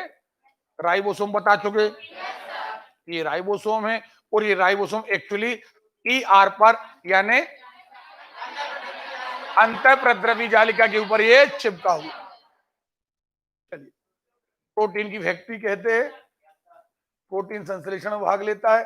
तो कोई चीज ऐसी जो मैंने ना बताई हो, ईमानदारी बताइए, बताइए या नहीं बताइए? कोशिका विभाजन आया, जरा खिसके बैठे, बता चुका मैं। अब आप कहोगे कैसे? मैंने आपको बताया कि कोशिका विभाजन दो तरीके का होता है, सामान्यतः हमारी सामान्य कोशिकाओं में और दूसरा होता है हमारी जनन कोशिकाओं में। बताया है। सामान्य कोशिकाओं में होता है समसूत्री विभाजन। क्या होता है? और इससे एक कोशिका से दो संतति कोशिकाएं बनती है। नहीं बताया था। और उन दोनों में ही बिल्कुल समान गुणसूत्र होते हैं। जैसे अगर हमारा हाथ ये लंबाई में बढ़ रहा है या यहाँ चोट लग जाए, घाव भर रहा है, या हम लंबाई में बढ़ रहे हैं, तो सामान्य तौर पर एक कोशिका से दो कोशिकाएं बनेंगी और इसमें 46 गुणसूत्र हैं, तो इनमें भी 46 हो आया ना। लेकिन अगर यही कोशिका विभाजन कहाँ हो? जनन कोशिकाओं में हो। आया ना। हमारे सेक्सुअल पार्ट में हो तो वहां पर कौन सा होता है? अर्धसूत्री विभाजन। क्या होता है? 1 से 4, 1 से 4 कोशिकाएं बनती है और उनमें आधे आधे यानी 23 कोशिका विभाजन कंप्लीट। यहां से इतने ही क्वेश्चन आते हैं और बाकी की सारी फॉर्मेलिटीज आपके नोट्स में हमने लिख के रखी है, दे रखी है। ये फॉर्मेलिटीज आप पढ़ते रहिएगा। असूत्री विभाजन ये एक्चुअली सूत्री और अर्धसूत्री। ये सूत्री का मतलब होता है समसूत्री और अर्धसूत्री मतलब आधे आधे। ठीक है, ये अब आप पढ़ते रहिएगा। देखो आप, एक से बन रही हैं दो, फाइनली दो। ठीक है, चलिए। असूत्री, अर्धसूत्री नहीं। ये देखो विभाजन के लिए बिल्कुल तैयार है। देखो एक कोशिका से ये गुणसूत्र देखो आधे आधे होने लगे, जा रहे हैं। ठीक, तो ये सारी चीज हमने लिख दी हैं, बस आपको पढ़ना है। ये देखो आधे आधे गुणसूत्र हो जाएंगे अर्धसूत्री, बटने के पहले बिल्कुल बराबर बराबर गुणसूत्र उतने में हो जाएंगे तो समसूत्री। ठीक है, सारी चीजें हमने आपको बता दी हैं। हम इसलिए इनको ज्यादा देखो। अब देखो जरा, कोई पूछ ले अर्धसूत्री विभाजन कहां होगा, तो अगर मनुष्य पूछा जाए, जानवर पूछे जाए, तो हम कहेंगे अंडाणु और शुक्राणु। यहां कह लें अंडाशय, हाँ या ना। अब कोई पेड़ पौधों में पूछ ले तो हम कहेंगे परागण, हम कहेंगे बीजांड। अरे क्लियर है? परागकोश, ये वो चीजें हैं जिनसे जन्म होता है नए पौधे का। तो जहां नया, जैसे बीज कह लें, बीज कैसे बनता है? बीज बनता है फूल के में लगा रहता है बीज, तो पुष्प हो गया, पुष्प में परागकोश हो गया, बीजांड हो गया, अंडाशय हो गया। ये सारी चीजें करेंगी कौन सा? अर्धसूत्री विभाजन। क्या करेंगी? लेकिन पौधे का तना कह लो, जड़ कह लो, पत्ती कह लो, इनमें होगा समसूत्री विभाजन। क्या होगा? जंतुओं में कह लें हाथ पैर पूरे शरीर में होगा समसूत्री विभाजन। लेकिन हम देखें वृषण और अंडाशय, ये अंडाशय मादा में और वृषण कहा? अरे क्लियर है? इनकी कोशिकाओं में होगा। ठीक है, बाकी सारी फॉर्मेलिटीज हमने यहां पर लिख रखी है। जंतु एवं पादप। अब देखें, हमने पूरी कोशिका निपटा ली, पूरी कोशिका। कोशिका के बारे में हमने पढ़ लिया। पहले प्रोकैरियोटिक थी, अब यूकैरियोटिक। फिर यूकैरियोटिक दो भागों में, जंतु और फिर अभी हमने यूनिवर्सल तौर पर हमने पादप जंतु अलग अलग नहीं करी। हमने कहा एक कोशिका है, कोशिका भित्ति है, अंदर झिल्ली है, अंदर कोशिका द्रव्य है, अंदर केंद्रक है, केंद्रक के अंदर गुणसूत्र है, गुणसूत्र के अंदर डीएनए, डीएनए 3 भागों से बना है, नाइट्रोजनी क्षार है, शर्करा है, फास्फोरिक अम्ल है। नाइट्रोजनी क्षार 2 प्रकार के, प्यूरिन है और प्यूरिन भी 2 प्रकार का है, एडिनिन और ग्वानिन है। यहाँ पर साइटोसिन और सारा पढ़ लिया। अरे पढ़ लिया है? फिर अनुवांशिकता पढ़ ली हमने, जीन्स पढ़ लिया हमने, लिंग संलग्न रोग पढ़ लिए, हम बाहर आए तो कोशिकांग थे और कई सारे हमने कोशिकांग पढ़ लिए।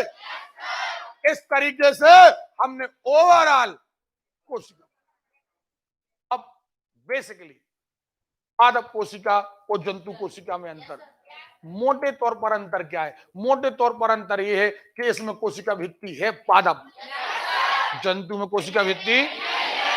पहली बात, इसमें क्लोरोप्लास्ट है, उसमें क्लोरोप्लास्ट। ये दो वेरी वेरी मोस्ट इंपोर्टेंट अंतर हैं, बाकी सारी चीजें लगभग समान। हाँ है ना? देख लेते हैं। देखो, कोशिका भित्ति, कोशिका झिल्ली दोनों में है। हाँ है ना? देखो, कोशिका भित्ति ये देखो, बाहर बाहर दिख रही ना, ये कोशिका भित्ति है। केंद्रक, केंद्रक दोनों में पाया जाता। अभी आप पढ़ लेना यार, पढ़ लोगे आप, इसमें कोई दिक्कत तो नहीं। अब ये क्या लिखा? केंद्रक झिल्ली दोनों में होती है, जंतु में भी होती है और हरित लवक पौधों में होता है, लेकिन अब ये आप पढ़ लेना। देखो देखो, ये होता हरित लवक, ये हरित लवक, इसके अंदर देखो ये हमने बताया था जो संरचना है, ठीक। राइबोसोम दोनों में होते हैं, रिक्तिकाएं, ये पढ़ते रहना आप। लाइसोसोम दोनों में होता है। गुणसूत्र, गुणसूत्र जंतु में थोड़े छोटे प्रकार के होते, पादपों में थोड़े बड़े प्रकार के होते, ठीक है। अंतःप्रद्रवी जालिका सब हो गया, कोई दिक्कत नहीं। तो आप अब देखो, प्रकाश संश्लेषण देखो, जंतु कोशिकाओं में नहीं होता, पादप कोशिकाओं में होता है, ठीक है। कार्बोहाइड्रेट, हाँ एक और बात, कार्बोहाइड्रेट का संचय जंतु अतिरिक्त कार्बोहाइड्रेट को जंतु, जैसे आपने खाना खाया, आपका ग्लूकोज बन गया। अब अगर ग्लूकोज आपके शरीर में ज्यादा हो जाएगा तो यही कहलाती शुगर की बीमारी। यही क्या कहलाती? शुगर दो प्रकार की होती है, या तो आपकी शुगर घटती है या आपकी शुगर बढ़ती है। आपको चाहिए ग्लूकोज, ग्लूकोज से बनना है एटीपी। क्या बनना है? लेकिन अगर जरूरत से ज्यादा ग्लूकोज आ गया, जितना हमें जरूरत नहीं है, तो निश्चित बात है शरीर के हर अंग में ग्लूकोज बढ़ जाएगा और ज्यादा ग्लूकोज आपके शरीर के अंगों को खराब कर देगी। आंखें खराब, किडनी खराब, हृदय खराब, सही है। इसी को कहते हैं कि आपके शरीर में ग्लूकोज यानी शुगर बढ़ गई। अगर ये कम हो गई ग्लूकोज, अगर ये ग्लूकोज कम हो गई तो मरना निश्चित है। क्यों? क्योंकि ग्लूकोज से ही एनर्जी मिल रही है, ग्लूकोज ही नहीं मतलब मरना तय है। ओके, तो हमारे शरीर में ग्लूकोज को ग्लाइकोजन, काय में, हमें आवाज नहीं आ रही है, ग्लूकोज को ग्लाइकोजन में बदल दिया जाता है। जितना ग्लूकोज आज हमारे काम का नहीं है, हमने वो स्टोर कर दिया, काय में बदल दिया। जैसे आप आम लाते हैं, अब आप तुरंत नहीं खाना, साल भर खाना, अचार बना दो, खराब नहीं होगा। ऐसे ये ग्लाइकोजन, और जब ग्लूकोज कम हुआ तो हमारा शरीर क्या करता है? ग्लाइकोजन में काय बदल देता। लेकिन पौधे क्या करते हैं? पौधे से बदल देते हैं स्टार्च में, काय में, और जरूरत पड़ती है तो वापस उसे ग्लूकोज में या कार्बोहाइड्रेट में बदल लेते हैं। अरे क्लियर है? नहीं आ रही बात? सुनिए, आ रही है। तो पादप अपना अतिरिक्त कार्बोहाइड्रेट स्टार्च के रूप में संयोजित करते हैं, जबकि जंतु अपना अतिरिक्त कार्बोहाइड्रेट ग्लाइकोजन के रूप में संचित करते हैं। क्लियर है? कोई दिक्कत है? ये बड़ा अंतर है। देखिए, पादप कोशिकाओं में कार्बोहाइड्रेट का संचय स्टार्च, जबकि जंतुओं में काय में, ग्लाइकोजन। ठीक, पादप कोशिका में तुलनात्मक अध्ययन, वही सारी चीजें हैं, हमने आधे आधे करके लिख दी हैं, ठीक है। ये देखो, तो सारी चीजें, इसमें कोशिका भित्ति है, देखो इसमें कोशिका भित्ति नहीं, बाकी देखो राइबोसोम इसमें है, तो देखो राइबोसोम यहां मिल जाएगा, ठीक है ना। तो ये थोड़ा सा आप देख लीजिएगा, ठीक है। एक चीज और आपकी फाइनल खत्म। ईमानदारी बता दीजिए कि ये चीजें जो आप रखते थे, अब कभी रटना तो नहीं पड़ेगा, ईमानदारी से बताइएगा। अरे क्लियर है? क्योंकि हमने क्या किया है, उन चीजों को सरल बना लिया। अब हमें स्ट्रक्चर पता है, नहीं पता है? अच्छा एक बात बता दीजिए, क्या आपको पता है डीएनए कहां पाया जाता है? कहां? केंद्रक में? वो केंद्रक के अतिरिक्त कहीं और? माइटोकॉन्ड्रिया में भी पाया जाता है? नहीं पाया जाता। हमारी कोशिका में कार्बोहाइड्रेट का संश्लेषण कौन करता है? कारक का है, गायली का है, ईआर ईआर करता है। कौन? गायली का करता है। तो प्रोटीन संश्लेषण कौन करता है? राइबोसोम भी करता है, और बेसिकली राइबोसोम करता है। अरे क्लियर है? हमारी कोशिका में पाचन रस कहां पाए जाते हैं? लाइसोसोम में। हमारी कोशिका का यातायात प्रबंधक कौन है? गायलिका है। जबकि पावर हाउस कौन है? और प्रोटीन की फैक्ट्री कौन है? राइबोसोम है। अरे क्लियर है? हमारी कोशिका में कार्बोहाइड्रेट का निर्माण कहां होता है? कार्बोहाइड्रेट का निर्माण कहां होता है? क्लोरोप्लास्ट। हमारी का मतलब अभी हमने अलग अलग नहीं किया, कोशिका कहा हमने, कोशिका, कोशिका के अंदर क्लोरोप्लास्ट। हाँ ये बात अलग है, जब डिवाइडेशन करेंगे कि जंतु कोशिका में, ये नहीं होगा, लेकिन कोशिका में कहा? क्लोरोप्लास्ट। अरे क्लियर है? उसमें भी प्रकाशिक क्रिया होगी ग्रेना में, अप्रकाशिक क्रिया होगी। अरे क्लियर है? अच्छा ये बताइए, श्वसन कहां होता है? माइटोकॉन्ड्रिया में। एटीपी कहां बनते हैं? माइटोकॉन्ड्रिया में। कोशिका का पावर हाउस किसे कहते हैं? ओके। अच्छा ये बताइए कि ज्यादातर जंतुओं में जो लिंग निर्धारण प्रक्रिया है ये कैसी है?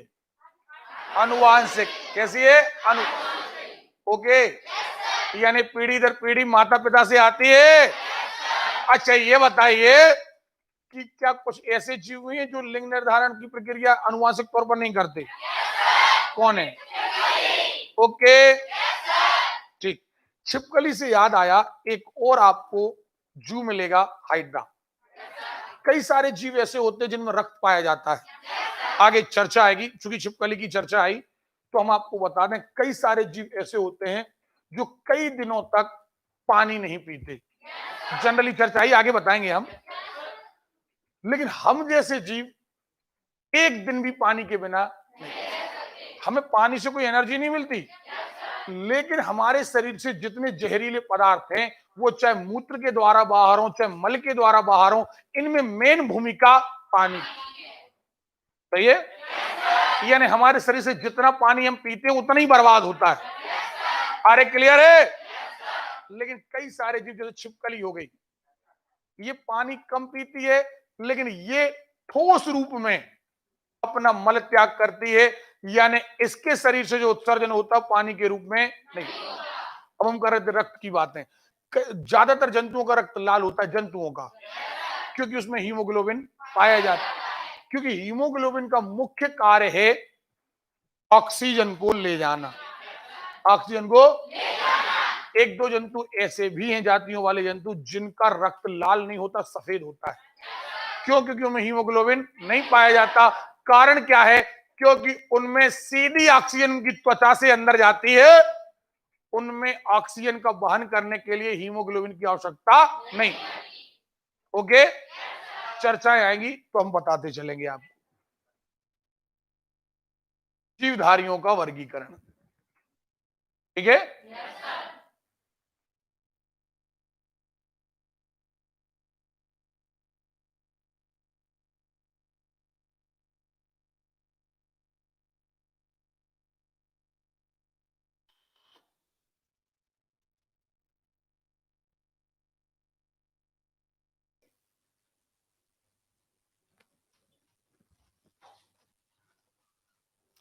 देखिए थोड़ा सा आउटलाइन देख लीजिए।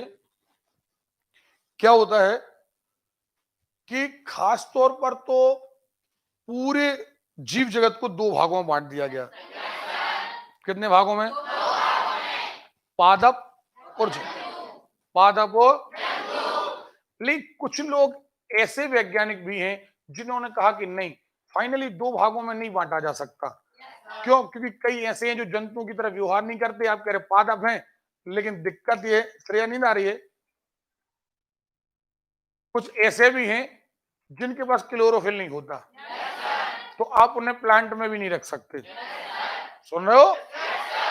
तो इस तरीके से अलग अलग लोगों ने, जैसे अरस्तु द्वारा समस्त जीवों का वर्गीकरण दो भागों में कर दिया गया, जंतु विज्ञान और, हाँ या ना, जंतु हो गए और वनस्पति हो गए। लेकिन कुछ ऐसे हैं जिन्होंने कहा कि नहीं, पांच भागों में ये पादप जगत एक्चुअली जो उन्होंने कहा कि जंतु पादप जगत उसे कहेंगे जिसमें क्लोरोफिल है, कोशिका भित्ति है, दो चीजें मेन है।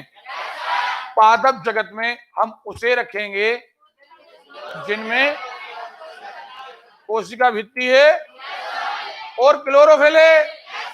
ये दो लक्षण जिनमें हैं वो पादप हैं, क्लोरोफिल है और कोशिका, जिनकी कोशिकाओं के ऊपर कोशिका भित्ति हो और कोशिका के अंदर क्लोरोफिल हो, वो पादप है। और जिनकी कोशिकाओं में कोशिका भित्ति ना हो और क्लोरोफिल ना हो, वो क्या है? आवाज नहीं आ रही है? ओके, अब देखें, ये जंतु जगत नहीं, एक्चुअली इसे लिखना है, ये गलत टाइप हो गया, इसे लिखना है जीव जगत।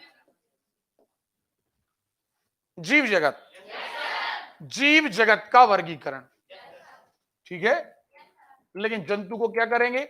जंतु को क्या करेंगे हम कि कोशिका भित्ति नहीं पाई जाए और क्लोरोफिल ना पाया जाए, सो हम कहेंगे जंतु। लेकिन ओवरऑल हम जीव जगत को हम पांच भागों में बांटते हैं। पहला आता है मोनेरा,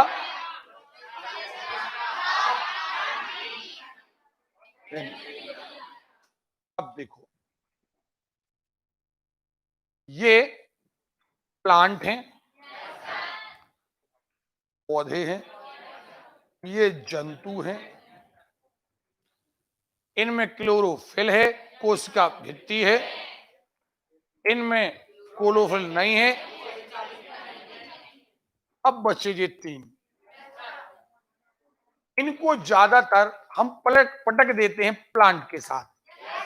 काय के साथ? लेकिन अब इन्हें हमने अलग अलग क्यों रखा?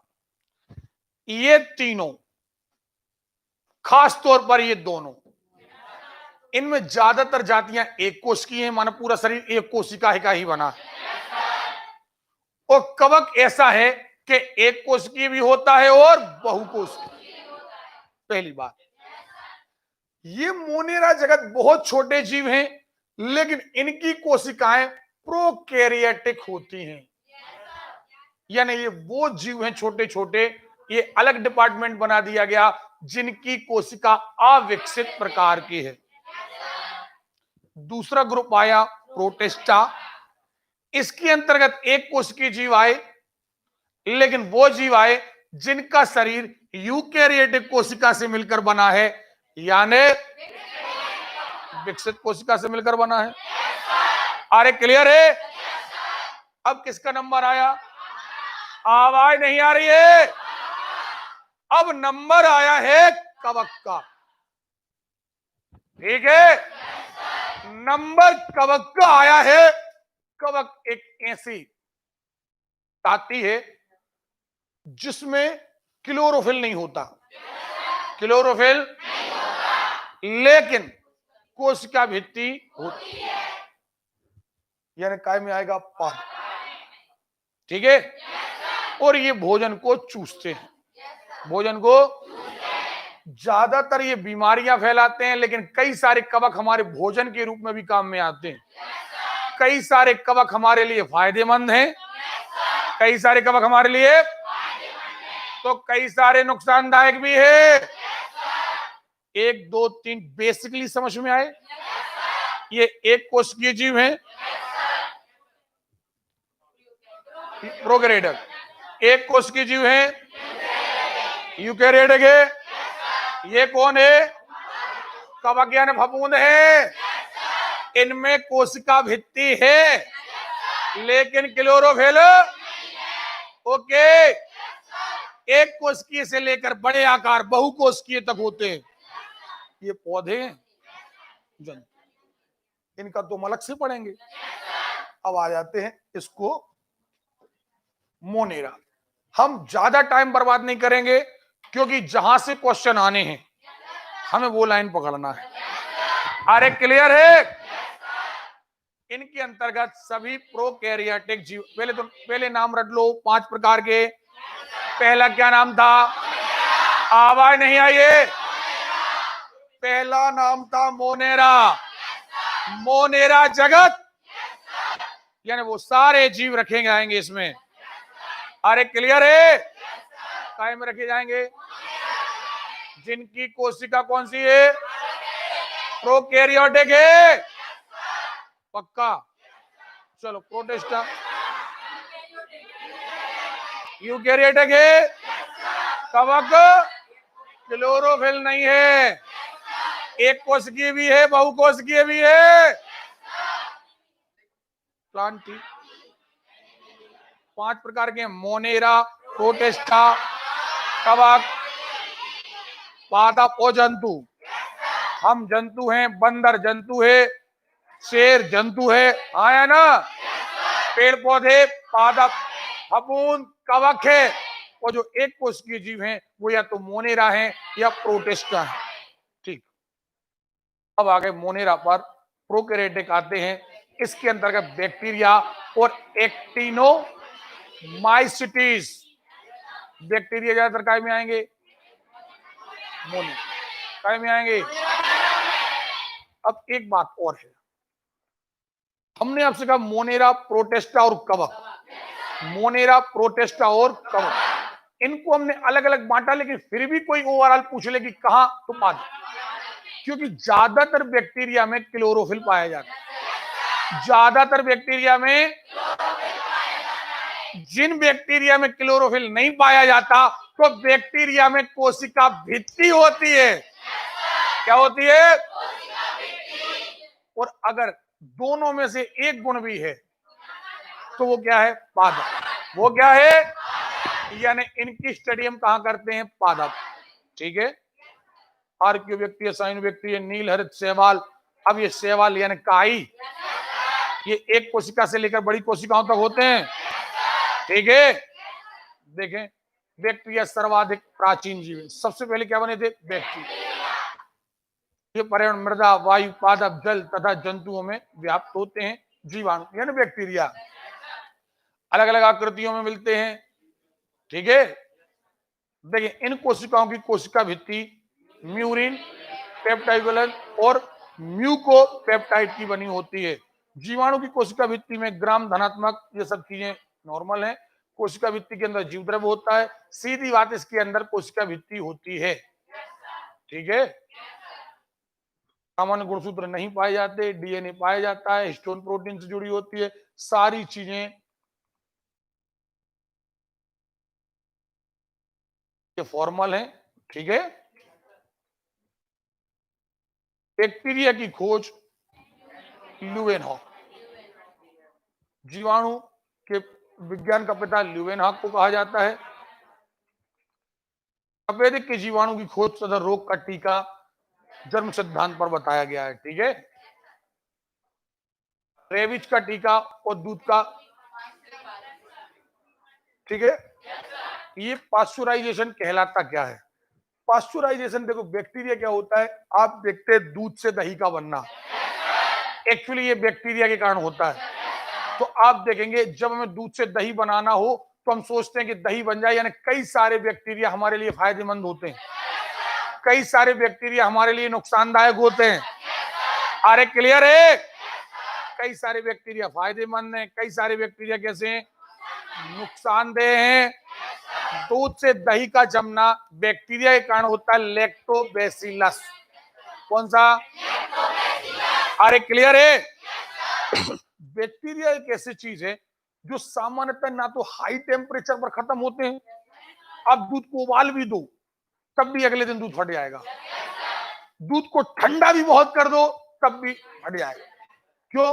क्योंकि इसमें पाए जाने वाले जो बैक्टीरिया हैं वो ना तो ज्यादा ठंडक में खत्म होते हैं ना ज्यादा, लेकिन एक वैज्ञानिक ने एक विधि निकाली कि अगर इसे गर्म किया जाए और सडनली ठंडा कर दिया जाए, गर्म करने के बाद अचानक ठंडा कर दिया जाए तो बैक्टीरिया समाप्त हो जाते हैं और इस क्रिया को कहते हैं पाश्चराइजेशन। आया ना? दूध का पाश्चुरीकरण। आगे सारी चीजें रेबिज वगैरह के टीके आगे आएंगे। अभी ये जीवाणुओं का आर्थिक महत्व। जीवाणुओं का आर्थिक महत्व निम्न प्रकार है। नाइट्रोजन स्थिरीकरण में, नाइट्रोजन स्थिरीकरण में भी आपको पादपों में पढ़ाएंगे। द्विदलीय पौधों की जड़ों में गांठें पाई जाएंगी, उनमें राइजोबियम नामक जीवाणु पाया जाएगा, वो नाइट्रोजन का स्थिरीकरण करेगा। नाइट्रोजन का स्थिरीकरण होगा तो फिर वहां पर अमीनो अम्ल बनेंगे, प्रोटीन बनेगा। हाँ या ना? इसलिए कई सारे बैक्टीरिया जो नाइट्रोजन स्थिरीकरण करते हैं लाभदायक है। एजोबैक्टर, कॉलेस्ट्रिडियम सहजीवी के रूप में लेग्यूमिनेसी कुल के पौधों में पाए जाते हैं, राइजोबियम पाया जाता है। ठीक है, ये पढ़ते रहिएगा। नाइट्रिकारी जीवाणु, नाइट्रोसोमोनास, नाइट्रोबैक्टर, अमोनिया। अब देखिए कई बार क्या होता है, जैसे आपने जमीन में नाइट्रिक अम्ल छोड़ दिया, अमोनिया छोड़ दिया, तो कई सारे जीवाणु ऐसे हैं जो पुनः प्रकृति में नाइट्रोजन को रिलीज कर देते हैं। जैसे यूरिया छोड़ दिया, अब यूरिया से नाइट्रोजन अलग करना है तो कौन करेगा? बैक्टीरिया। कौन करेगा? आप कोई पदार्थ छोड़ देते हो, उसे सड़ाने का काम किसका है? बैक्टीरिया। अगर कोई पदार्थ सड़ेगा नहीं तो वो ऐसे ही पड़ा रहेगा, अगर सड़ेगा तो उसका हाइड्रोजन अलग, कार्बन अलग, नाइट्रोजन अलग। सुन रहे हो? तो ये काम कौन करता है? बैक्टीरिया। आवाज नहीं आ रही है? तो ये हमें लाभदायक है। इनको जनरली अमोनीकरण, अमोनिया बनाने वाले, इनको ज्यादा सल्फोनीकरण, सल्फा बनाने वाले, तो ये हमें बैक्टीरिया काम के। हानिकारक बैक्टीरिया कौन है? जो हमें रोग फैलाते हैं। जैसे में टीबी रोग भी बैक्टीरिया के कारण होता है, तो वो बैक्टीरिया जो हमें रोग फैलाते हैं वो हानिकारक है। बहुत ज्यादा यहां से डीप नहीं जाना आप, क्योंकि इन सारी रोगाणुओं के बारे में हम आगे एक अलग अध्याय रोग एवं रोगाणु, ठीक है। माइकोप्लाज्मा सूक्ष्म जीव जगत के हैं, प्रोकैरियोटिक जीव हैं, इन्हें पादप जगत का जोकर कहा जाता है। किनको? माइको। ठीक, यहां से जल्दी से इसको बाउंस कर देते हैं, आप लोग पढ़ते रहिएगा। ल्यूवेनहाक, दांत की खुरचन, जीवाणुओं को देखा, ये सब आप पढ़ते रहिएगा, कोई ज्यादा दिक्कत वाला काम नहीं। विषाणु, विषाणु भी हम मोनेरा जगत के अंतर्गत क्यों रखते हैं? क्योंकि ये भी एक कोश की हैं, और सबसे बड़ी बात तो ये है कि विषाणु जीवित और निर्जीव के बीच की कड़ी। इन्हें हजारों वर्षों तक डाल दिया जाए तो निर्जीव अवस्था में पड़े रहते, फिर जैसे इसे मौसम मिलता है तो ये जीवित हो जाते हैं। आया ना? इन्हें कई मामलों में लगता है कि ये निर्जीव है, कई मामलों में लगता है ये। आया ना? और इनका मुख्य अनुवांशिक पदार्थ है आरएनए। अभी बताया था, नहीं बताया था? अब इनसे कई बीमारियां होती हैं, और ये बीमारियां हमने आपको बताया, एक अलग अध्याय है रोगाणु और रोग, हम वहां पढ़ेंगे, इसको हम बाउंस कर रहे हैं। ठीक है, आपको इतना याद रखना है कि मोनेरा जगत में हमने जीवाणु पढ़े, विषाणु पढ़े। अरे क्लियर है? नील हरित शैवाल पढ़ी है। चलिए, तो आप निर्जीव के लक्षण भी हैं, ठीक है, सजीव लक्षण भी हैं। इनके अंदर आरएनए, डीएनए, खासतौर पर आरएनए है, इसलिए लगता है कि ये जीवित है। ठीक है, ये बहुत इंपॉर्टेंट है। बैक्टीरियोफेज या जीवाणु भोज, ये केवल जीवाणुओं पर असर, ये एक ऐसा जीव है जो बैक्टीरिया को खा जाता है, क्योंकि इसका भोजन ही बैक्टीरिया है, इसलिए इसे कहते हैं जीवाणु भोजी। इसमें डीएनए पाया जाता है, T2 फेज, इबोला विषाणु, संपूर्ण शरीर पर प्रभावित बुखार, इनको इलाज करिए। ये सारे के सारे हम वहां पढ़ाएंगे आपको, अभी यहाँ ज्यादा आप डीप नहीं पढ़िएगा। ठीक, कहाँ गए? आवाज नहीं आ रही है? मुद्दे की बात ये, एक कोशिकीय हैं और यूकेरियोट कैसे है? हमने सारी कहानी इनकी भी लिखी है, लेकिन ये भी कई सारे रोग हमें फैलाते हैं। फिर वही बात, ये रोग हम कहां पढ़ेंगे?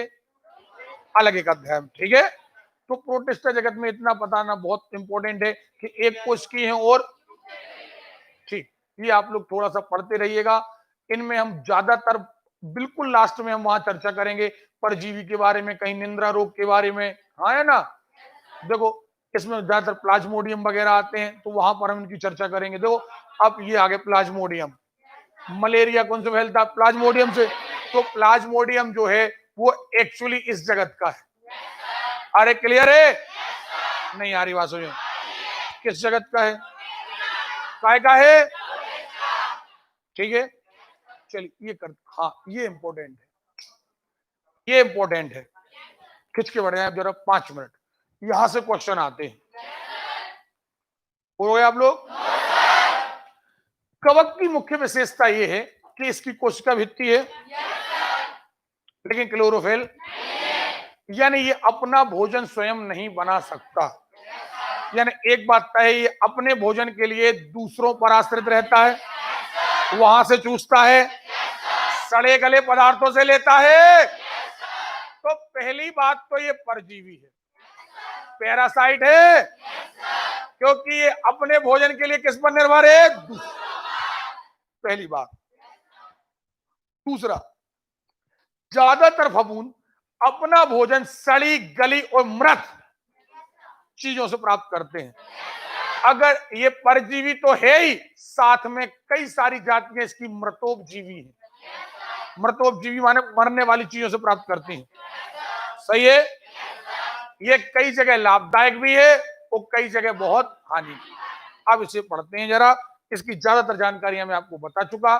परपोषी है क्योंकि इसमें रंजक नहीं पाए जाते। रंजक माने क्लोरोप्लास्ट। अपना भोजन या तो कार्बनिक पदार्थों, मृतजीवी या अन्य परजीवियों से प्राप्त करते हैं। कवक जगत के अंतर्गत एक या बहुकेंद्रीय नहीं, बहुकोशिकीय। क्या? अरे क्लियर है? ये गलत टाइप हो गया, बहुकोशिकीय। ठीक है, या तो एक कोशिकीय है या बहुकोशिकीय। बहुत बढ़िया। अवशोषण द्वारा नहीं बताया हमने, चूसने के द्वारा भोजन प्राप्त करते हैं। अरे क्लियर है? ऊतक विभेदन का अभाव होता है कवक में। विषम पोषण, अब तो विषम पोषण क्या कहलाता है? 2 प्रकार का पोषण होता है, समपोषण और समपोषण कहलाता है जब भोजन स्वयं बनाया जाए। होलोटोपिक, अरे क्लियर है? होलोटोपिक का मतलब होता है कि स्वयं भोजन बनाए, जैसे पौधे। पौधों के अलावा बाकी सब विषमपोषी हैं, क्योंकि कोई भी जंतु भोजन अपना स्वयं। अरे क्लियर है? तो कवक विषमपोषी, कवक हेटेरोटोपिक है।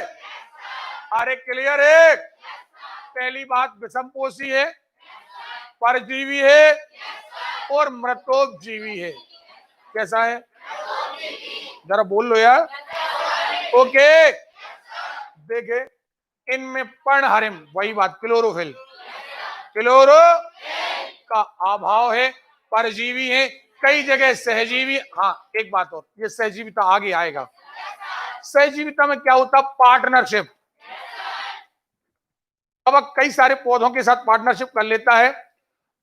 कई पौधों की जड़ें विकसित नहीं होती, वो चूस नहीं सकते, तो कवक उनसे जुड़कर कहता है कि हम चूस अच्छा सकते हैं, तो हम जमीन से पोषक पदार्थ चूस ले रहे हैं, तुम्हें दे दे रहे, तुम्हारे पास क्लोरोफिल है, तुम भोजन बना लेना, दोनों जन खाएंगे।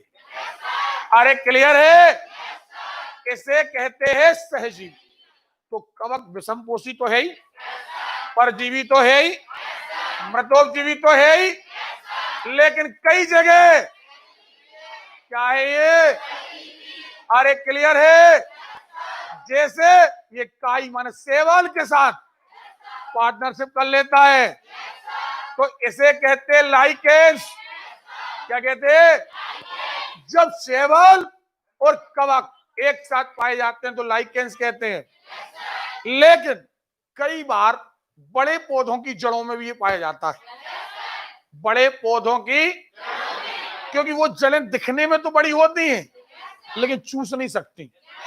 दिखने में बड़ी होती है लेकिन चूस, और कवक देखने में छोटा है लेकिन चूस सकता है, तो वो चूस करके पौधे को दे देता है, पौधा बनाता है कार्बोहाइड्रेट, वो किसको, कवक को दे देता है।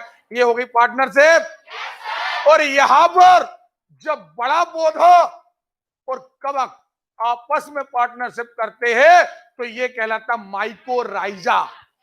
क्या कहलाता है? तो हमें सहजीविता, क्या कहा हमने, दो जगह देखने को मिलती है, एक लाइकेंस के साथ और एक माइकोराइजा। माइकोराइजा का मतलब है जड़ें धन कवक, जड़ें क्या है, माइकोराइजा। ओके, और जबकि ठीक, चलिए, कई सारे कवक हमारे लिए लाभदायक हैं, अवशोषण के माध्यम से पोषण करते हैं, भोजन का पाचन शरीर के बाहर होता है, पोषक तत्व सीधे अवशोषित किए जाते हैं, कोशिका भित्ति होती है। वेरी मोस्ट इंपोर्टेंट क्वेश्चन, कवक की कोशिका भित्ति काय की बनी होती है? काइटिन की। ये पूछा जा सकता है, काय की बनी होती है? अरे क्लियर है? देखे, नाइट्रोजन पॉलीसेकेराइड है, संरचना सेल्यूलोज के समान होती है, कवक में संचित carbohydrate glycogen. Very most important. देखो, बाकी पौधे अपना अतिरिक्त कार्बोहाइड्रेट स्टार्च बदलते हैं और स्टोर करके रखते हैं। पौधे अपना अतिरिक्त कार्बोहाइड्रेट काय में, आवाज ही नहीं आ रही, ओके, जबकि जंतु अपना ग्लाइकोजन में, काय में, और कवक ग्लाइकोजन में। ये क्वेश्चन बन गया यहां से कि कवक, जबकि हम इसे पौधों में गिनते हैं, तो एक इसका गुण मिलता है कोशिका भित्ति के कारण पाद और ग्लाइकोजन के कारण जंतु। ओके, परीक्षा पूछ लिया जाए कवक का कौन सा गुण जंतु के समान दिखाई देता है? ग्लाइकोजन।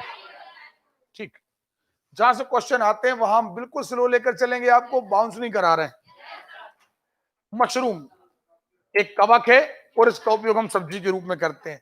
पनीर बनाने के लिए जब पनीर बनता है तो उसमें भी फफूंद यानी कवक की आवश्यकता पड़ती है, और उस कवक का नाम है एस्परजिलस। क्या आवाज नहीं आ रही है?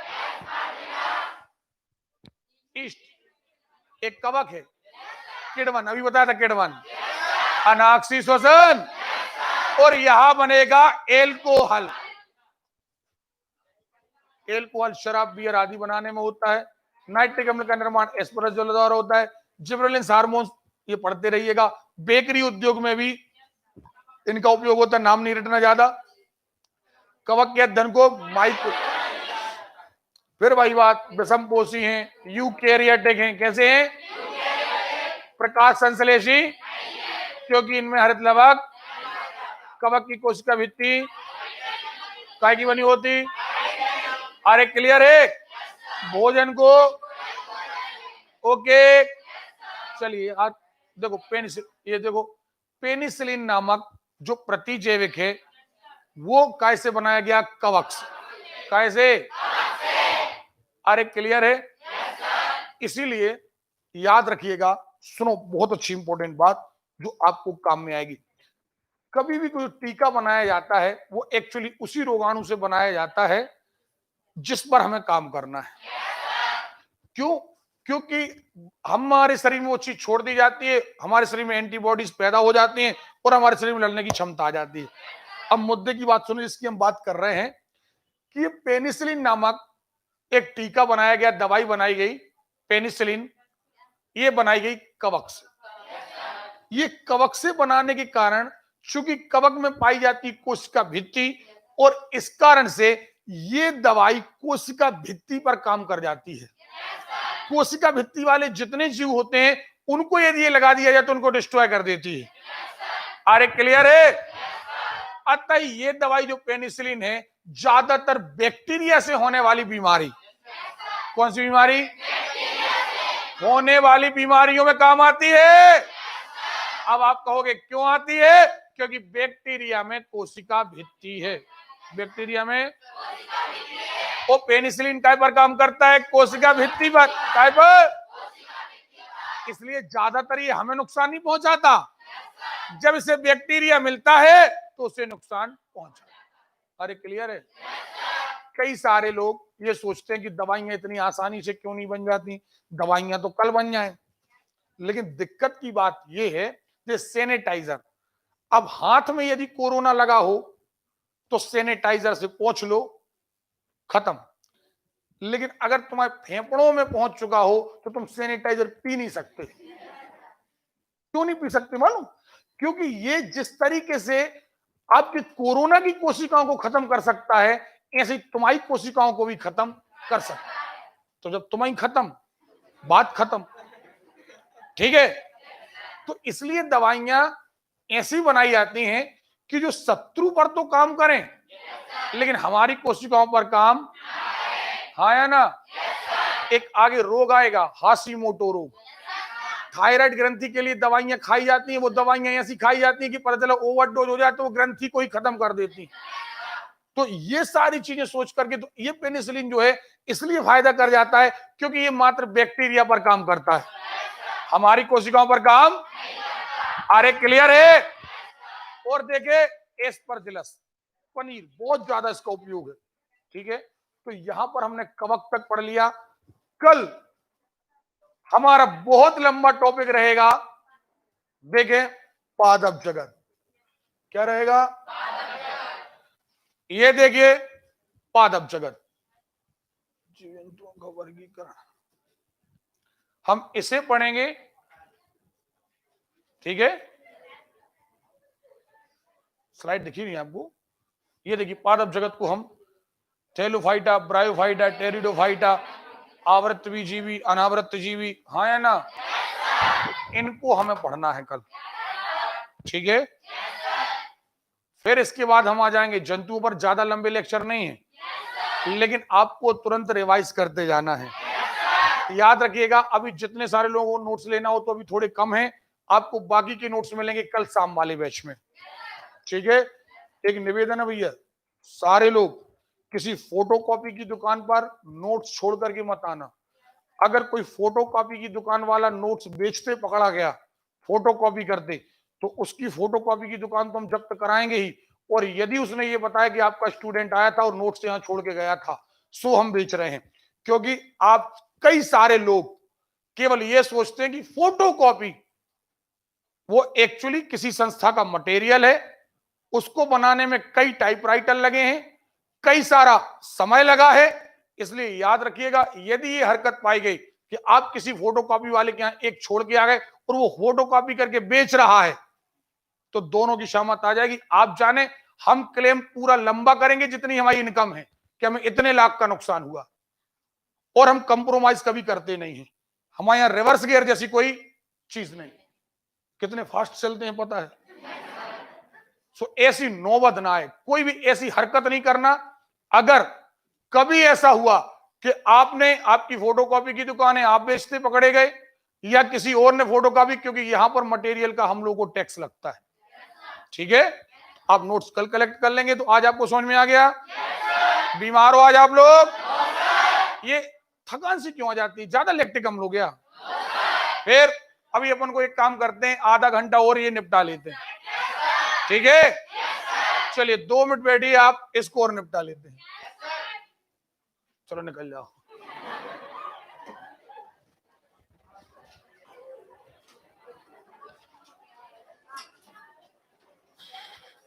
कल गणित में भी एक नया लेसन चालू करेंगे, एवरेज। ओके?